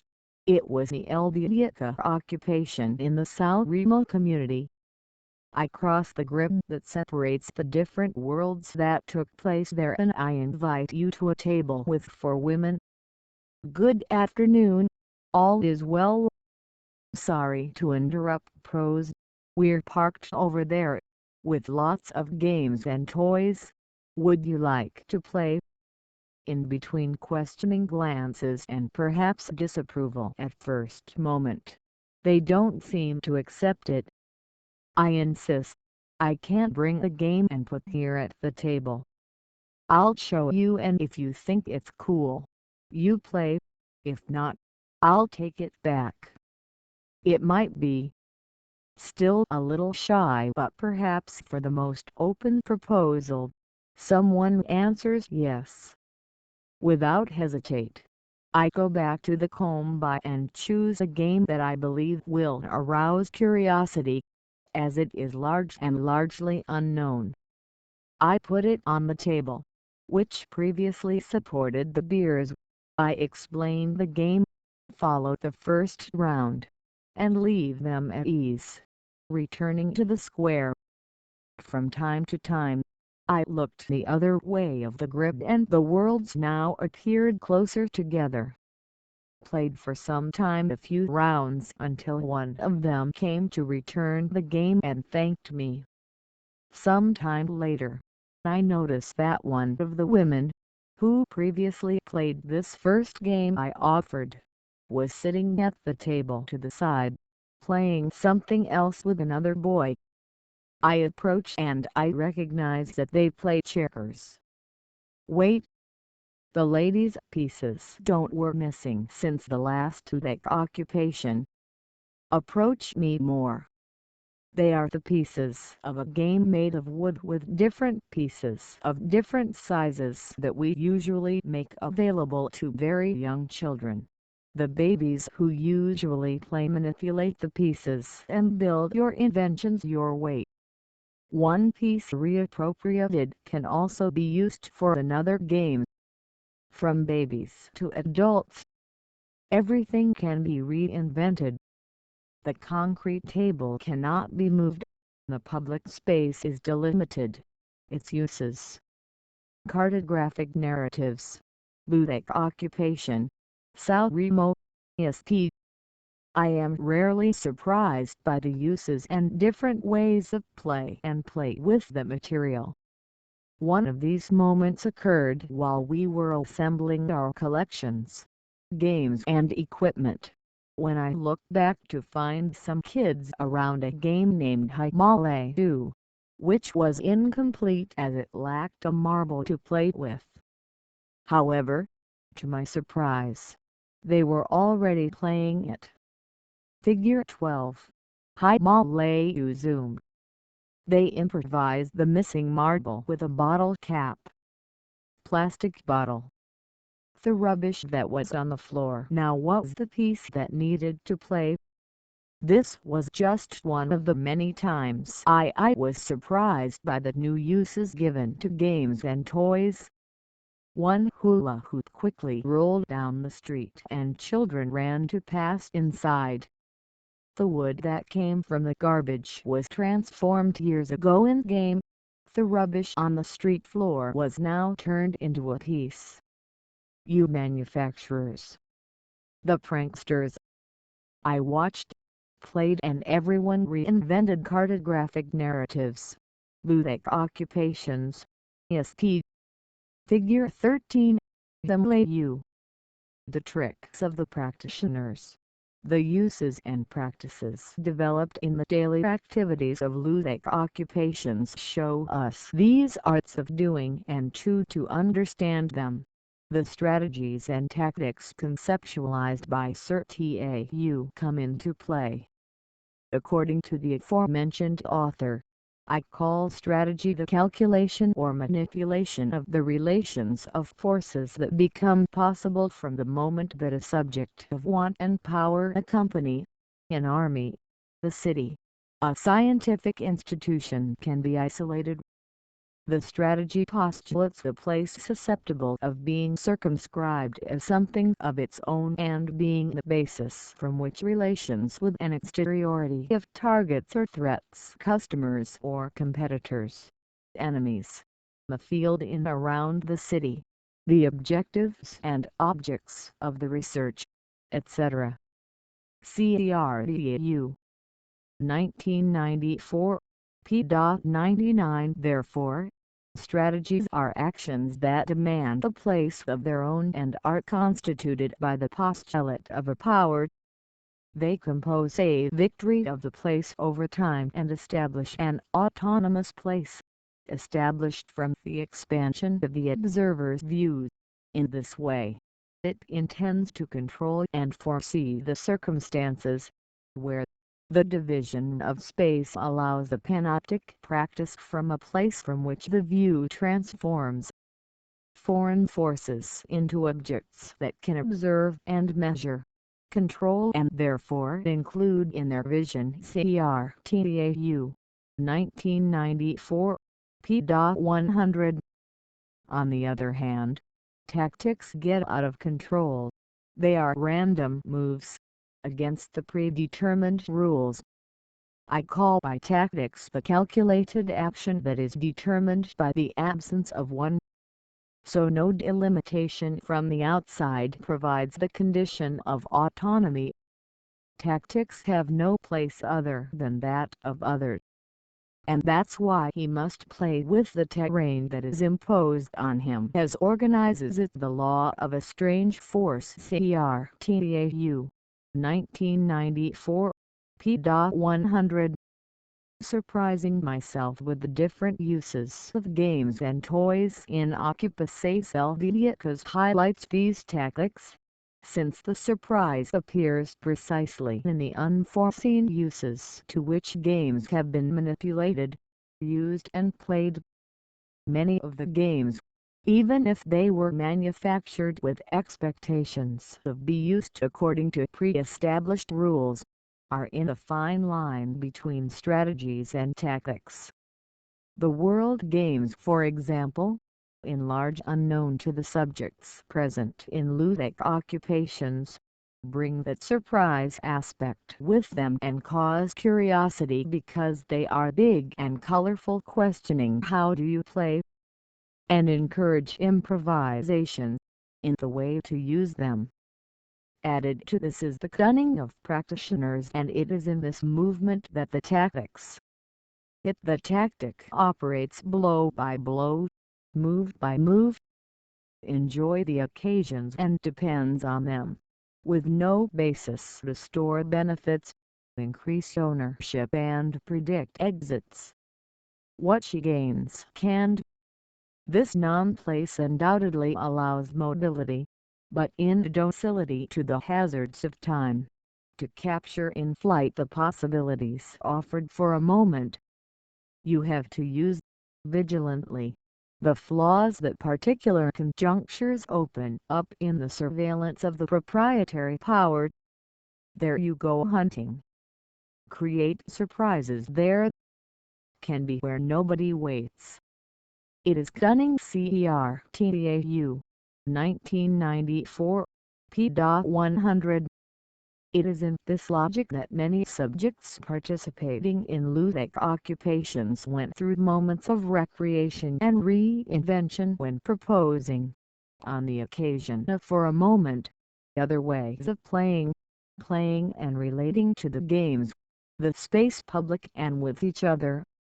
Article recorded on May 1, 2023 by Sybil Mann-Baylor for educational sharing in Audiobook Flor De Ouro Malik Cosa Nova.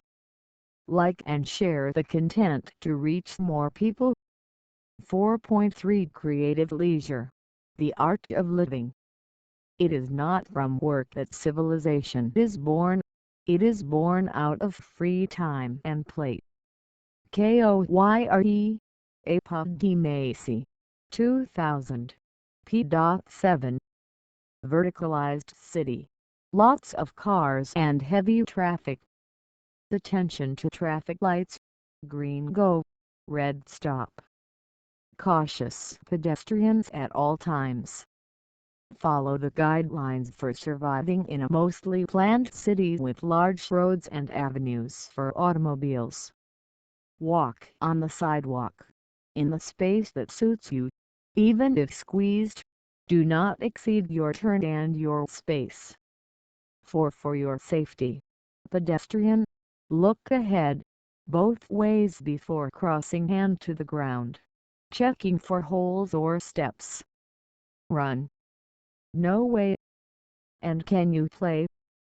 Sao Paulo has few exclusive public spaces for pedestrians, 22, known as boardwalks, compared to spaces intended for automobiles.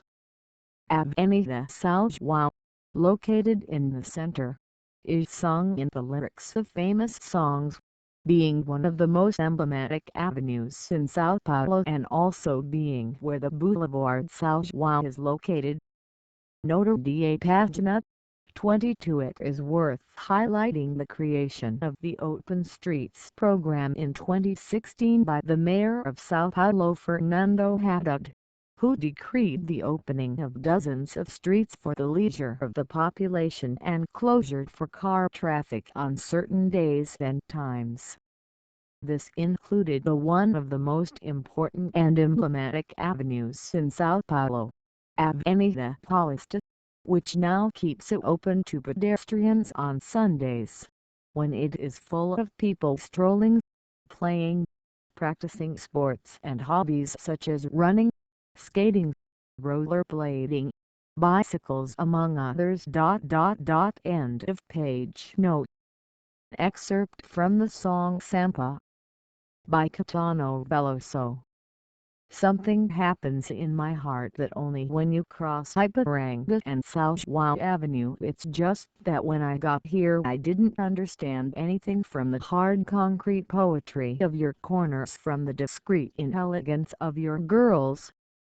And it was a rough start. Take away what I don't know, and who comes from another happy city dream quickly learn to call yourself reality, because you are the reverse of the reverse of the reverse of the reverse of the oppressed people in the queues, in the villages, slums, from the power of money that builds and destroys beautiful things, from the ugly smoke that rises, blotting out the stars. I see your poets emerge from fields, spaces, your forest workshops, your rain gods. Veloso, 1978.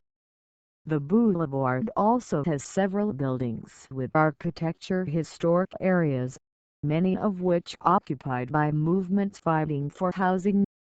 In addition to São Paulo hiding many rivers under concrete, it also hides buildings, many of historical importance, abandoned by public sectors, and private spaces that came to be occupied by families and movements fighting for housing, that saw an opportunity to guarantee access to housing in the face of the city's housing deficit. The city of São Paulo is experiencing a housing emergency situation, with deficit of 230,000 homes, according to the urban planner and former special rapporteur for United Nations and Organization for the Right to Adequate Housing, Rachel Rolnick. For this reason, several abandoned land and buildings occupied by families without social conditions to pay rent, and by movements fighting for housing.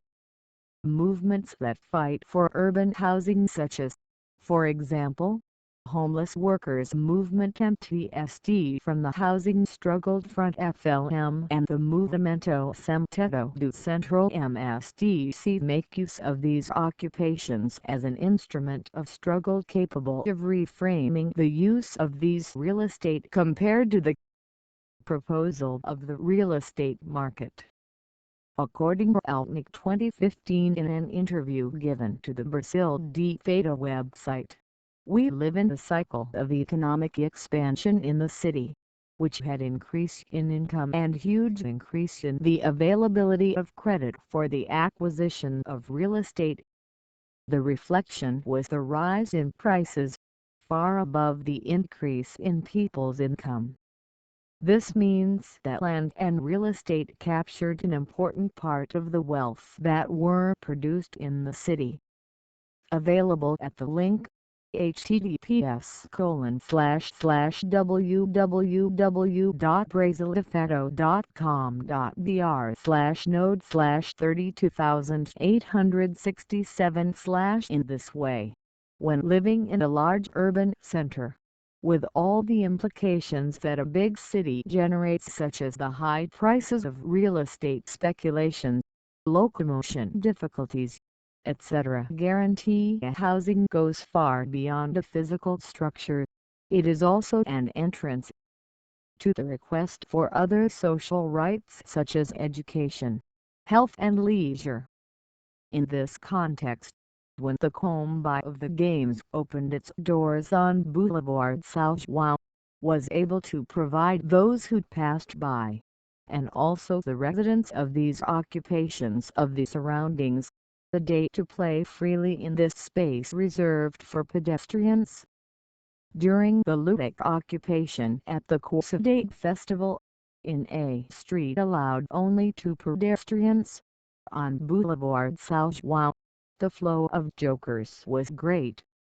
The audience present was divided between people who went to the place to participate and honor the festival, and the residents of the region, many of whom are part of the occupations in the surroundings.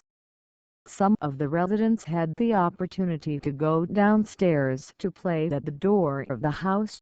They went and saw, left and returned between the occupation play and the occupation of their own homes. Many people watched from the windows of their homes or walking between games scattered across the street. Some approached with a curious air and soon started to play. Others, although with curiosity stamped on the face, they preferred to just observe. Marcella, volunteer educator by the Kombi of the games in this ludic occupation, sees an observer approaching. You have anything else to do? Playing there? Asks the adult, around 60 years old, ironically and smiling. Is there anything better than playing? We have something to do. We are playing, answers Marcella, ready for mediation in the case of him wanting to participate. Ah, since I have nothing to do, I'm going to stay here too. Cartographic Narratives, ludic occupation, Boulevard South M.Sc. Although it was an ironic question, it is common to associate playing, the ludic, the leisure, that is, the pleasure in free time, that moment when we have nothing more productive or useful to accomplish. Only then, no obligation of doing economically productive work, we are authorized to delight to idleness, to the pleasures chosen by us.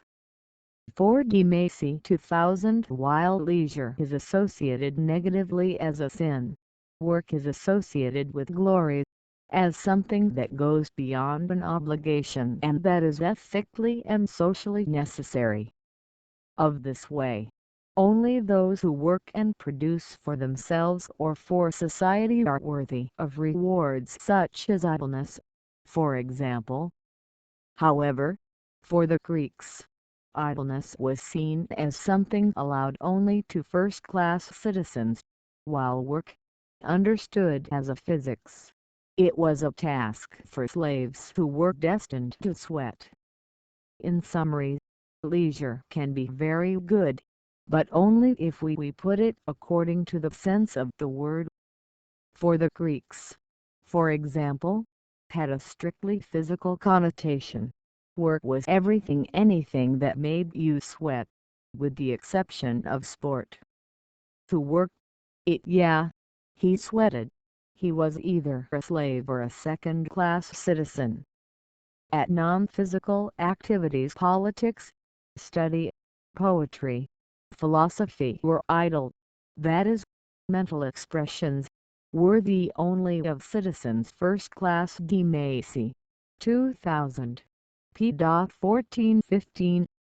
In the West, the debate about work and leisure is associated with religious discourses and, according to Norris 2015, p. 42-43, over the centuries, the notions of work and life as dimensions conjugated in the same time and space, were changing and distancing themselves and, in this way, religious discourses were fundamental for the formation of a way of thinking about work as being a way to the salvation of the soul in this already damned for the original sin perpetrated by Adam and Eve. In this sense, since the book of Genesis, in the Judeo-Christian Bible, the work was presented as a condemnation of Adam's disobedience, which, influenced by Eve 23, ate the forbidden fruit of the tree of knowledge of good and evil. Tree is located in the center of the Garden of Eden.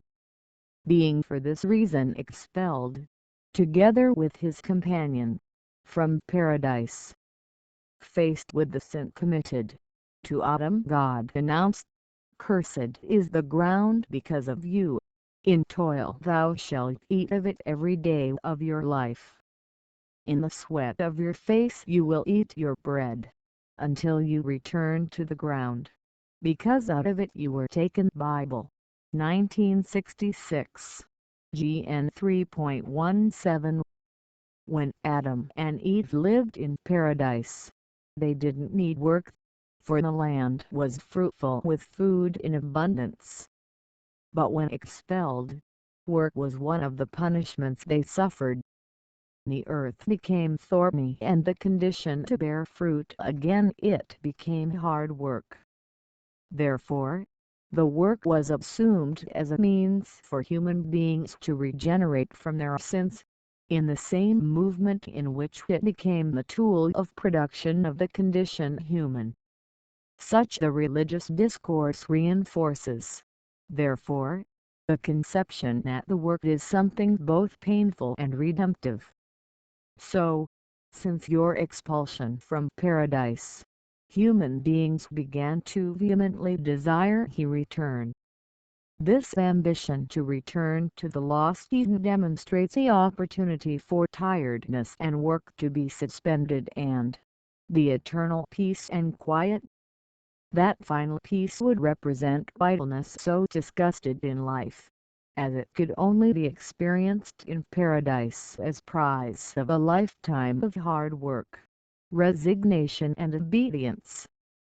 Of that way, in life, idleness becomes a detour, a totally opposite of the idealized by the religious and economic discourses, because, without work, human beings would not progress.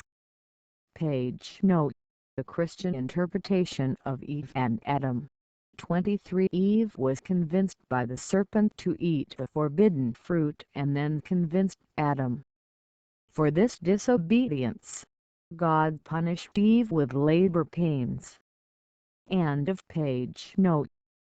D. Macy 2000 considers that, in different religious conceptions, the discourse of the work is related to the idea of redemptive suffering and progress, and the from idleness to that of deviation, since the capitalist logics of construction of the sense of work tend to incorporate this religious view. However, work in the capitalism is not necessarily meant as a mode of purging sins, but as a means of molding character, worthiness, morality and the worth of a subject. Valuable work is work that carries its dose of suffering and sacrifice. In addition to this religious connotation to link suffering and redemption within the logic of capitalist production of work, the capitalism brings with it the perspective of work as access to the paradise of consumer goods. In addition to the fact that it was with the advent of industry that the work assumed a disproportionate importance, making the category dominant in human life, compared to which anything else, family, study, free time, remained subordinate. D. Macy, 2000, p. 139. It was justified, then, to give up work to offer the family access to the goods of consumption, even if this delivery meant, in turn, the absence of leisure and of conviviality. Thus, D. Macy, regarding considerations about work and leisure, proposes, in the 1990s, the concept of creative leisure.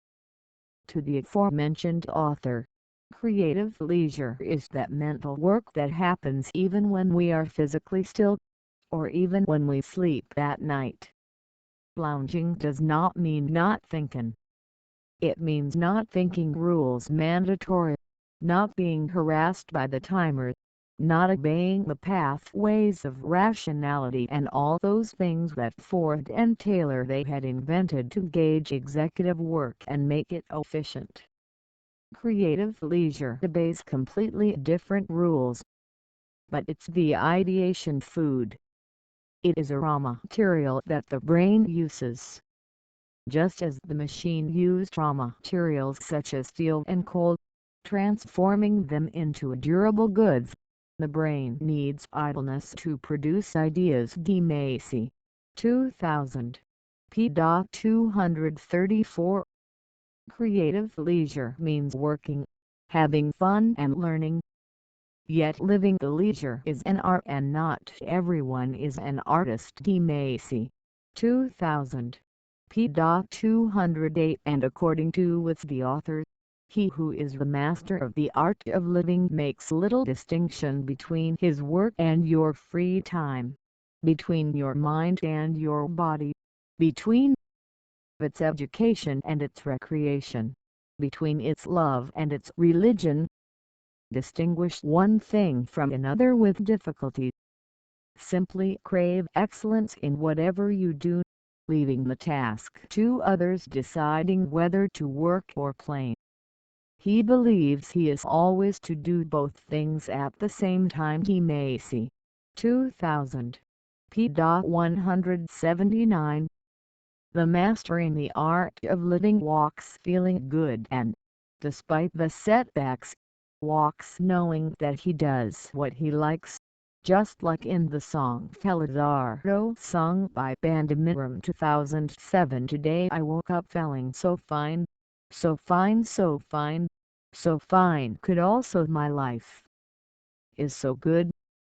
As soon as I wake up I already find myself laughing. I like what I think, I like what I do. Sometimes I don't do it right, I embarrass myself, I stumble ugly, but then I hit the step ribbon bow to decorate the hug earth and sky, sun and moonlight in this way. For those who do what they like, it is not necessary to demarcate the time-space for work, study and/or leisure. Maybe all this will happen together and mixed, or that the transition from work to leisure happens spontaneously. 1 minute you can be working and the next playing, and suddenly one returns to the first. In Occupatio Helvetica in Jaguare, the difficult distinction between such moments, and there perhaps was the exact moment when I understood idleness creative in practice. 5. As in the photographic camera lens capable of capturing an image and make it eternal, Gabriel's eyes captured the scene from his father that was engraved in his memory and brought up so many other memories. Andrew Dweck, professional photographer and father of Gabriel, the one of the coordinators and founders of Kombi dos Jogos, was present in almost all ludic occupations. The Kombi Games team I was already used to seeing Andrew, with his camera hanging on the neck, walking back and forth between the games and the jokers, while making photographic records. He attended the occupations on their own initiative and in support of the project of their son and friends, as the photos could later be used for the record of the activities of the Kombi of the games and disclosed in the media. Look at this. It was a warning of some members of the team so that Gabriel saw the scene of his father walking on a 10-foot with the help of a girl.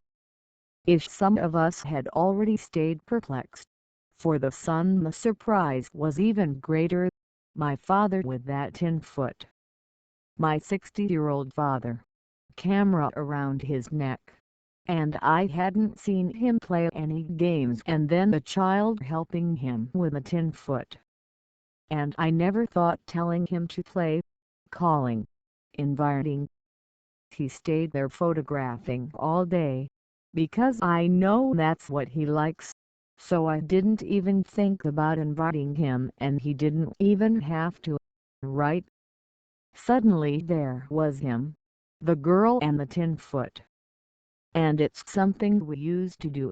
My mother even commented, "Look at the business we used to do." Narratives. Cartographic ludic occupation. Jaguar. M.Sc.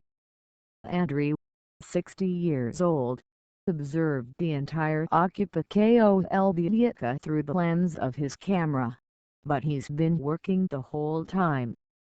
It is clear from your speech, son, he liked to photograph, and in the narrated scene, still with the camera on neck, he ventured to walk on the 10-foot. There, then, he was working or joking. Ford M.Sc 2000. p. 177. The jobs that remain the monopoly of human beings, that is, those of an intellectual and creative nature, do not admit to being limited to a specific place or time. Therefore, invade free time and study time, mixing and mixing with play and learning. Work, study and fun may get more and more confused. So, like Gabriel, who no longer knew whether his father was joking or working during ludic occupations, the current trend, according to with the referred author, it is more and more to unify work time and free. Article recorded on May 1, 2023 by Sybil Mann Baylor for educational sharing in Audiobook Flor De Ouro Malik Cosa Nova. Like and share the content to reach more people. 5. It's not an end point. Life is not serious. Laughter is one of the things most suppressed by society around the world. In all your society wants you to be serious. The parents want their children to be serious. Teachers want students to be seriously. Bosses want employees to be serious. The commanders want the armies to be serious. Seriousness is required by everyone. Laughter is dangerous and rebellious.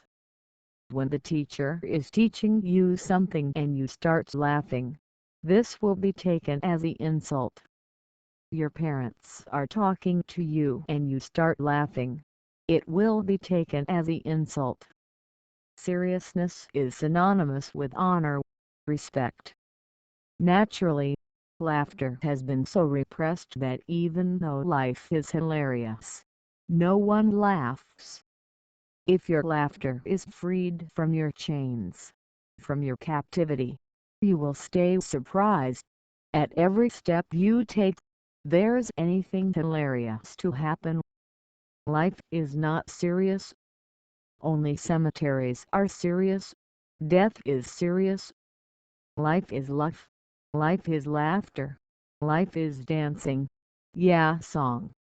OSHO, 1999. While carrying out this research, I thought about what would be the conclusions, or if I would be able to conclude anything after this whole experience.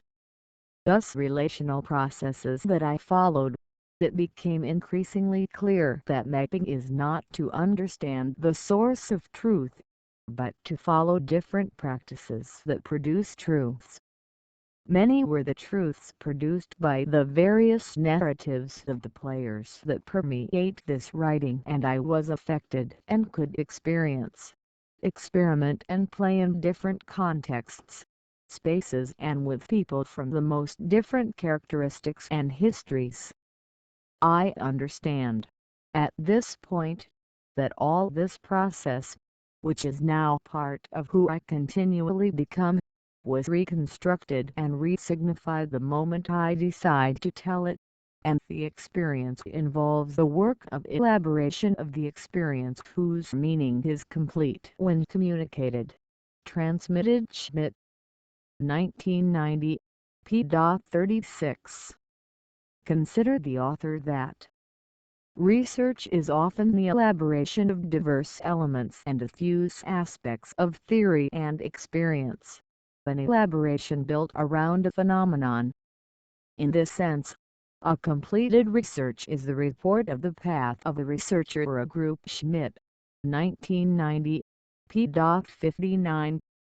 I started this writing telling you that I was taken by the spirit of curiosity, courage to experience something new, unexpected, and I hope to be able to continue wandering in the sense of someone who wants to experiment and keep experimenting, and for that, I hope that many encounters and disagreements can still arise for me to follow playing and learning with the city and with others.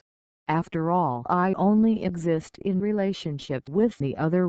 That is, I am the network with which I articulate, and it is from these networks that I inhabit the world.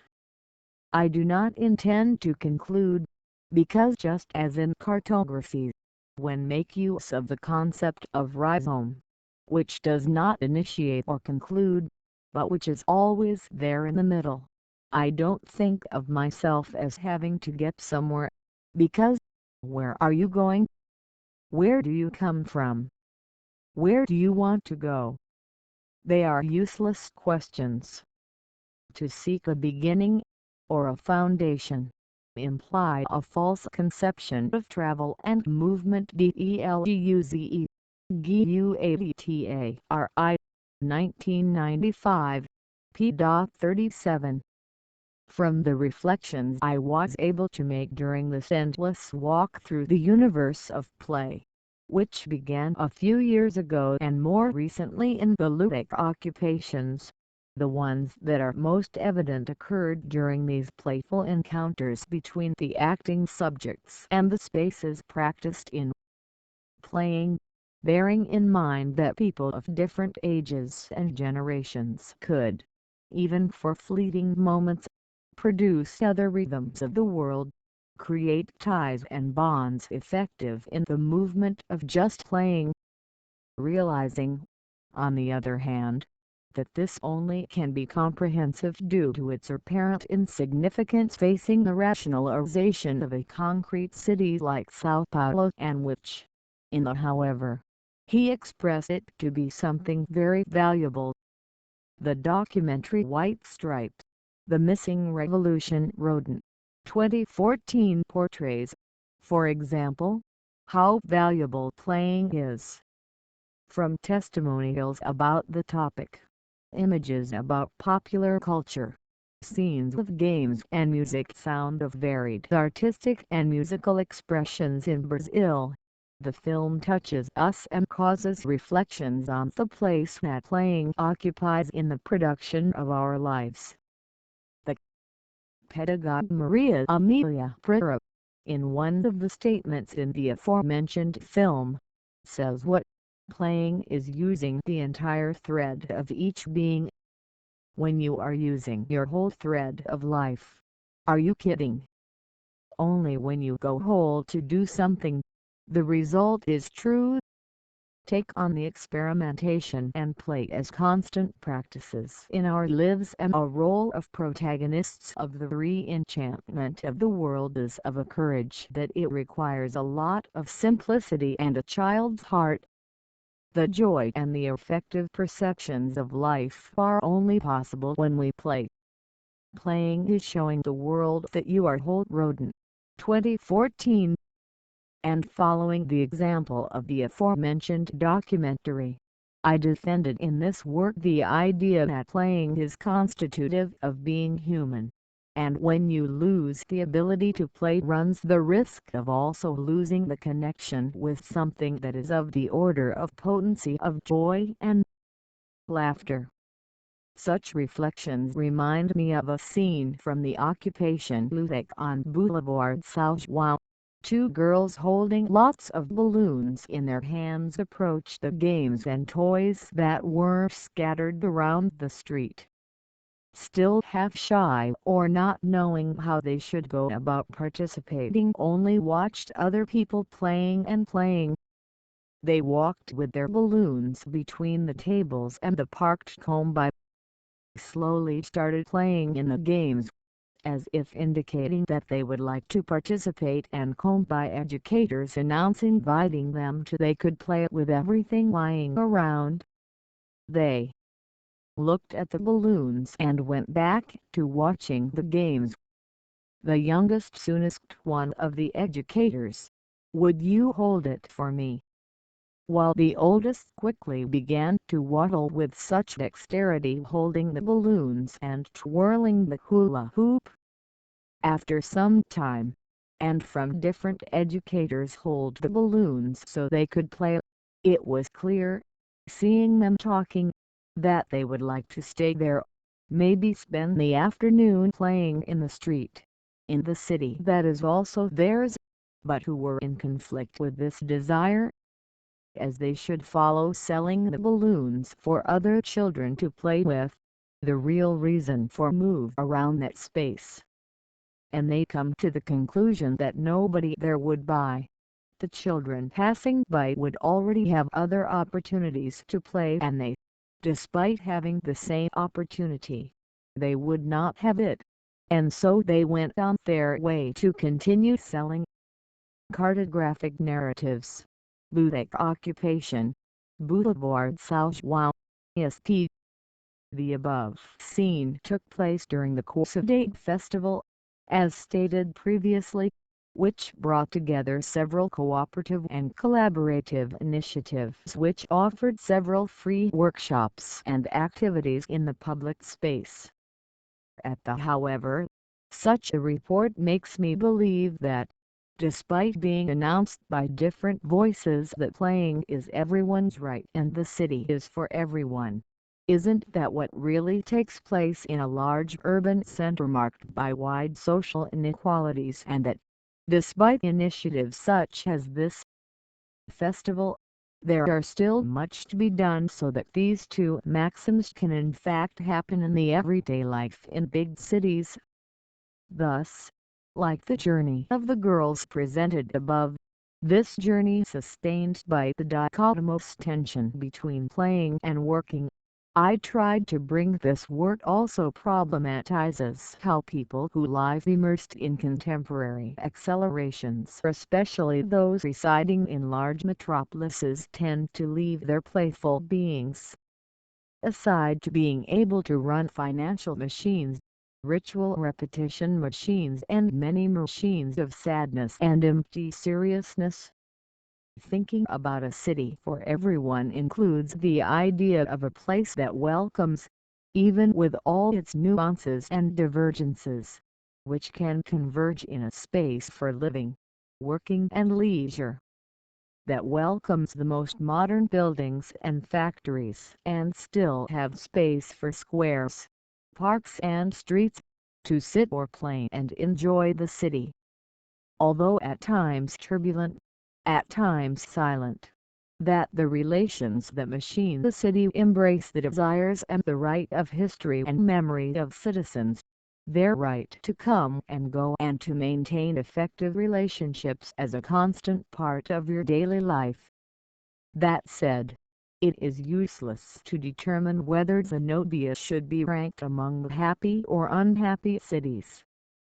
It makes no sense to divide cities into these two categories, but into others, those that continue throughout of the years and mutations shaping desires, and those in which wishes can cancel the city or are cancelled by it. Calvino, 1990, p. 36-37. And it was within the perspective of a city whose mutations shape wishes, which Enrique Gravatta, journalist and educator, called Play Famine Hated to a Children's March, which took place in Sao Paulo, in which these took a walk singing between the way from a school to a library. According to Gravatta 2014, in a city of non-practicing and altruistic citizens sedentary, how do we bring about a change in the relationship between people and the streets? How to make them apotheoses of change, places where more and more potent encounters take place. The streets no longer only conduct, they themselves are places, said the writer John Brinkerhoff Jackson, the theorist who dealt with the theme of landscapes. Encouraging children and young people to occupy the territory around them, around you, in a creative way, generating genuine contacts, is an act educational, political, health and care. Is to say to the new generations that their presence changes the surroundings. It is to point out a new culture that demands a new construction of learning, in which the city as a whole is recognized as a living organism of education. Gravata. 2014.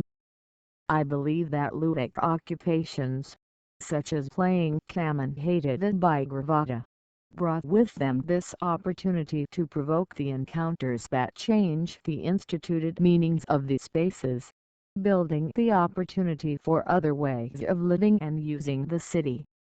The relationships that occurred during this free play, both with people already known being friends, family or neighbors, even with unknown people, who sometimes lived close to the occupations, brought to the fore an affection between the participants and also to the space in which the games took place. Shapes and tastes. It seemed to me that the more experiences were potentiated in those occupation spaces, the more it was possible to experience the recreation of bonds, relationships with each other and with the public space. That street, square or park that someone has already been passing through several times, could be re-signified in the face of the new playful experiences lived in these places and, before, were sterile ticket. In the preface to the Brazilian edition of In the Shadow of This Rose d'Ouro 1995, p.13 highlights, the better life does pass through access to better things, but it passes also, and fundamentally, by the human relationship that generate. Today it is known to what extent contexts that throw a man against another generate help, while contexts that generate solidarity build environments where people feel performed. The reordering of social reproduction spaces has everything to do with this process. In the happy expression of Milton Santos, the that globalizes separates, it is the place that allows the union. Page note 24. Milton Santos. Technique. Space. Time. Editor Hufitec. Sao Paulo 1994. p.36. This beautiful Milton Santos book shows another convergence to fundamental definitions, this time coming from a geographer. Audiobook Flor 1995. p.13. End of page note. This century and means of capitalism disarticulated the community, generated an authentic corporation, which only relates through functional systems and electronic terminals. How to rebuild human solidarity, radical objective in Paulo Freire's reasoning. In reality, with the global society, great distances and great numbers, the solidarity is no longer a matter of the heart, of feelings that naturally generates in front of the known person, and passed to the intellect, the reason that satisfies itself with rationalizations. What globalizes separates, and the solutions involve a profound re-articulation of the social fabric. In Paulo Freire's reasoning, rationality rationally claims the right to their emotional roots. It's the return to the shade of the mango tree, to the complete human being, and with the smells and flavors of the hose, a much broader concept than left and right, and profoundly radical, that of human solidarity.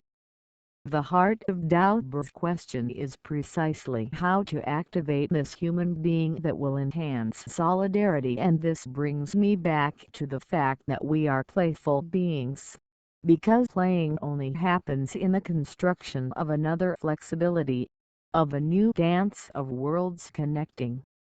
In this way, for potentiating such connections requires a certain amount of playfulness, or as plastic artist Heliolitis would say, in his statement to the documentary Cartographic Rodent, 2014, we need a psychotic medicine in order to, according to him, to heal those who do not believe they are sick. Within this context, The Kombi project for the games was an instrument which aimed to contribute to the production of other experiences of subjectivation, not only from the senses of self produced by the playing subjects, but also from new awareness of occupied urban spaces. Therefore, through ludic occupations, we set in motion molecular, microscopic, but effective possibilities of leisure, free play, encounter with the other, with oneself and with space. The expectation was that, through of these experiences, bonds were created and strengthened between neighbors, friends, family members and even strangers, creating a culture of care for the other and with the space where they live.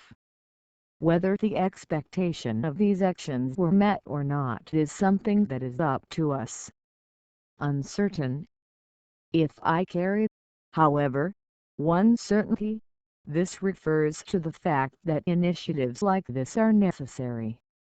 I believe, therefore, to update playing in spaces unsuspecting is a vital necessity, in the intensification of ever-expanding daily our playful beings and, consequently, our power of live and create, in a continuous, unfinished and indefinite way. And it is for this reason that I do not intend to put a full stop here, but the uncertain opening of ellipsis. Dear readers and listeners, here we conclude reading this article. Forward the bibliography. Recorded May 1, 2023 by Sybil Mann-Baylor for educational sharing in Audiobook Flor De Ouro Malik Cosa Nova. Like and share the content to reach more people. 6. Bibliographical references. Augustine Street. Confessions. Sao Paulo. Novo Cultural, 1999. Andrade, Carlos Drummond D. Poetry and Prose. 6 ed.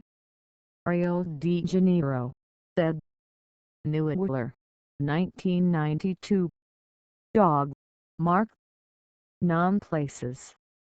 Introduction to an Anthropology of Supermodernity. Campinas, S.P. Potiters. 6th. Education, 1994. Barros, Laura Potts Anna D. KASD Virginia. 2 Map is to follow lawsuit. In Pasos, Eduardo, KASD Virginia. BSCOSSI8, Liliana de Org. Cartography Method Clues. Porto Alegre, Sualina, 2010. Barros, Manuel D. Invented Memories, The Second Childhood. Sao Paulo, Planet, 2003. Underscore underscore underscore underscore underscore underscore. Invented Memories, The Second Childhood. Sao Paulo, Planet, 2006. Underscore underscore underscore underscore underscore underscore. Complete Poetry. Sao Paulo, Leah, 2010. Benjamin, Walter. Reflections, The Child, the Toy, Education. Translation of Marcus Vinicius Mazzari. Sao Paulo, Sumas, 1984. Underscore underscore underscore underscore underscore. Magic and Technique, Art and Politics. Essays on Literature and History of Culture.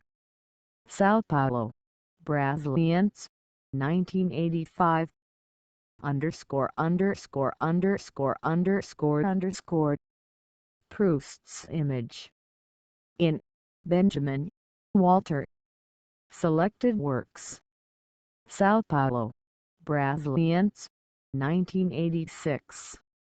Underscore underscore underscore underscore underscore.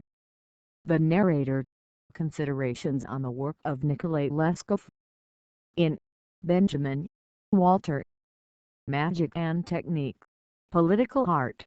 Essays on Literature and Culture History. 7 ed. Sao Paulo. Brasiliense. 1994. Selected Works v. Wenberg Cent. Henri. Creative Evolution. Delta Rio. 1964 __________. Mélanges. Paris. PUF. 1972. ___________. Matter and Memory. Essay on the relationship between the body and the spirit. Martins Fontes. Sao Paulo. 1999. ___________. H. Obra. Edition du Centenaire. Paris. PUF. 1959. DOLIND8. Two Seals and a Stamp. Against Each Other. Lisbon. Emil Music Portugal. 2010. Track 2. Damasi, Domenico. Creative Leisure. Interview with Maria Serena Pagliari. River of January. Sextant. 2000. Demo. Peter. Methodology of Scientific Knowledge. Sao Paulo. Atlas. 1981. Leo W. Beer. Lady Flow. Prefix in. Frere. Paulo. Over this hose. They are Paulo. Paulo Dogwin. 1995 B.7. FERRACO. Carlos Eduardo. Research with Everyday Life. Education and Society. Campinas. V28. Number 98. P.7395. January./April. 2007. Frere. John the Baptist. Through the Body One Also Learns to Read. Teacher's Journal of First Degree. Brasilia. Ministry of Education. INEP. V.4. 10.13. P.3. March. 1989. Frere. P. Creating Alternative Research Methods. Learning to do it better through action. In HAGUEDE. TMT. Qualitative Methodologies in Sociology. 2nd ed. Petropoulos. Voices. 1990. Friedman. They Play, Grow and Learn. The Rescue of Children's Play. They are Paulo. Modern. 1996. __________. The Child's Symbolic Universe. Sensitive Looks at Childhood. Petropoulos. Voices. 2005. Gill, Casey. How to Prepare Research Projects. 3rd ed. Sao Paulo. Atlas. 1991. Type, Andrew. How to Change Education at the Root. 2014. Available at Accessed on November 30, 2015. GUAVTARI. Felix and ROLNIK. Sully. Micropolitics. Cartographies of Desire. They are Paulo. Voices. 1986. 7th Education Revised and Enlarged. 2007. HAGUEDE. Teresa M.F. Qualitative Methodologies in Sociology. Petropoulos. Voices. 1987. Horace, Tony. Essays on Singularities. Londrina. PR. Gone/Intermyopes. 2012. Hawaii. Engineers of Walls and Grades. Lyrics. Umberto Gessier. CD Various Variables. 1992. HOUAISS, Antonio Haua's Mini Dictionary of the Portuguese Language. Co-authored by Mauro Miller, Francisco Manuel de Melo Franco. 3rd ed. Rio de Janeiro. R.J. Objective. 2008. Huizinga, Johann. Homo Ludens. The game as an element of culture. 7th ed. They are Paul. Perspective. 2012. IPHAN/CNFCP. The Sambas, the Circles, the Bum, the Mood, What? The Trajectory of Safeguarding Intangible Cultural Heritage in Brazil, 1936 to 2006. Brasilia, May 2006. Available at www.portal.ifan.gov.br. Accessed on November 25, 2016. KLIZs. Adriana. Want to Play. Sao Paulo. Editions FCSCSP. 2010. Cohen, Walter Omer. Childhood. Between Education and Philosophy. Belo Horizonte. Authentic. 2003.7. KOLLN. Man You Like. From Seed to Flower. Emancipatory Emergencies in Degree in Rural Education at the UFV. Masters in Education Graduate Program in Education, Federal University of Viçosa. LAROSA, George. Notes on the Experience and the Knowledge of Experience. Magazine Brasileira de Educação, N19, January./February./March./April.2002. ________ Technologies of the Self and Education, in Silva, Amastado. The Subject of Education. Petrópolis, Voices, 1994. p.3586. Latour, Bruno. On Recalling Hatton. In Law, J. HASSA Hardy, J. Actors Network Theory and After.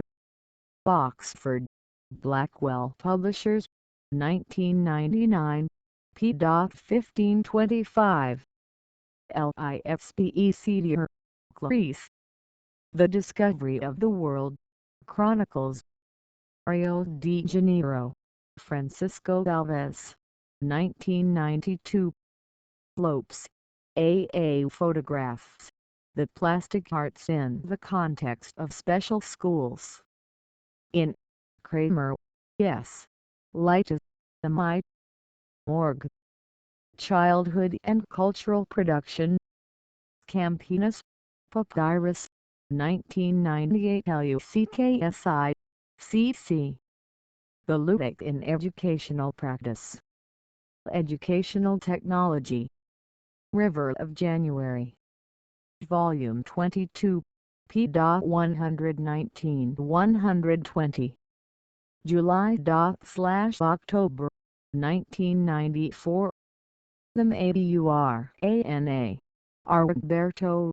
Vrdn Zoller. Gerda. Love and Play. Forgotten Fundamentals of the Human from Patriarchy to Democracy. Trans. Mariotti, Umberto. Diskin. Lia. Sao Paulo, Paulus Athena, 2004.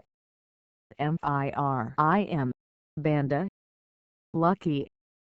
CD Felizardo, 2007. Morris, Leela Christine. Inventive recreational activities in the daily life of a school. Municipal Dissertation Master in Education Graduate Program in Education, Federal University of Viçosa, 2015. Oliveira, Dennis D. Journalistic Praxis in Popular Culture Contexts. The experience of the newspaper notices du Jardin Salremo. Revista PJ:PR. 2007. Available at Access on November 30, 2015. Oliveira, Inés Barbosa Deep. Scenes from the school routine. Discoveries and research inventions with imagery narratives. In TDIA's Rio de Janeiro. Year 11. N21. January./April. 2010.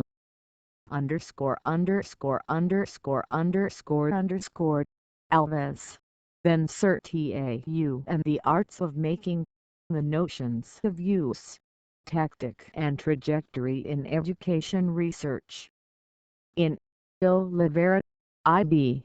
Alves. Ben. Morgs. Research in/of the daily life of schools, about knowledge networks. Rio de Janeiro. DP&A. 2002. OSA chose Life, Love and Laughter. For ed. Sao Paulo. Genti. 1999. Pellegrin, Anna D. The leisure space in the city and the administration municipal. In Marcelino. Nelson Carvalho. Morgue. Public Policy Leisure Sectors. A Role of City Halls. Campinas XP. Associated Authors. 1996. P.3138. _________. The contrasts of the urban environment, empty space and leisure space. 1999. Dissertation Mastering Physical Education, Faculty of Physical Education, Campinas State University. Pollack, Michael. Memory and Social Identity in Revista Estudos Históricos. Rio de Janeiro. Volume 5, Number 10, p.200-212, 1992. Quintana, MDM. Complete Poetry. Rio de Janeiro. Editora Novia Willer. 2008. Wrap Up, Oh My Soul. Lyrics. Marcelo Euchre. CD Side B-Side A. 1999. Riali G. Antisarai. D. History of Philosophy VII. 1990. ROLNIK. R. What is the City? Sao Paulo. Brasilienses. 1994. __________. Sao Paulo. Sao Paulo. Pulifalha. 2001. __________. Leisure humanizes the urban space. In SESCSP. Morgue. Leisure in the globalized society. Sao Paulo. SESC Sao Paulo/World Leisure. 2000. Ruiz, Alice. 2-in-1. Sao Paulo. Illuminrods. 2008. Santos, Boaventura de Souza. 1994. Modernity, Identity and the Culture of Border. Social Time. Red. Social. USP 512-31252. Schiller, Friedrich. Letters on the Aesthetic Education of Mankind. They are Paul, BTU, 1991. Schmidt, MLS. The Experience of Psychologists in Mass Communication. Thesis unpublished doctoral dissertation. Institute of Psychology at the University of Sao Paulo, 1990. Simoni, Eduardo. Curriculum and Becoming. In FERRACO, Carlos Eduardo. Angel, Figueirami Santos, Carvalho, Janate Magalhães, Nunes, Kerzia Rodriguez eds. Different curriculum perspectives today. River of January, Deep Italy I, 2015, p.6378. Source, Morality Apparat. Memory, Heritage and Diversity. Perspectives for the construction of individual and collective identity. In The Journey of Pedagogy 2012, Sal Caetano do Sol, M.Sc. Solar, are cooperative games. 3. Ed. Rio de Janeiro, Sprint, 2006. Spinoza, Barak. Ethic. Trans. By the Mastado de Silva. Belo Horizonte, Authentic, 2013. Spink, Peter. The Conversational Researcher in Everyday Life. In Psychology and Society. V20, Special Edition, 2008. p.7077. Tarja Branca, The Missing Revolution. Directed by Coco Rodin. Production, Maria Farnias Films, 2014. Tavares, Regina Marcia Mora. Toys and Games, Heritage Humanities Culture. Campinas, Bridges, UNESCO, 2004. Veloso, Caetano. Sampa. CD Much, Polygram, 1978, Track 7. WLRA, International Charter for Leisure Education WRLA. Jerusalem, Israel, August 1993, and Jaipur, India, December from 1993, 15 p.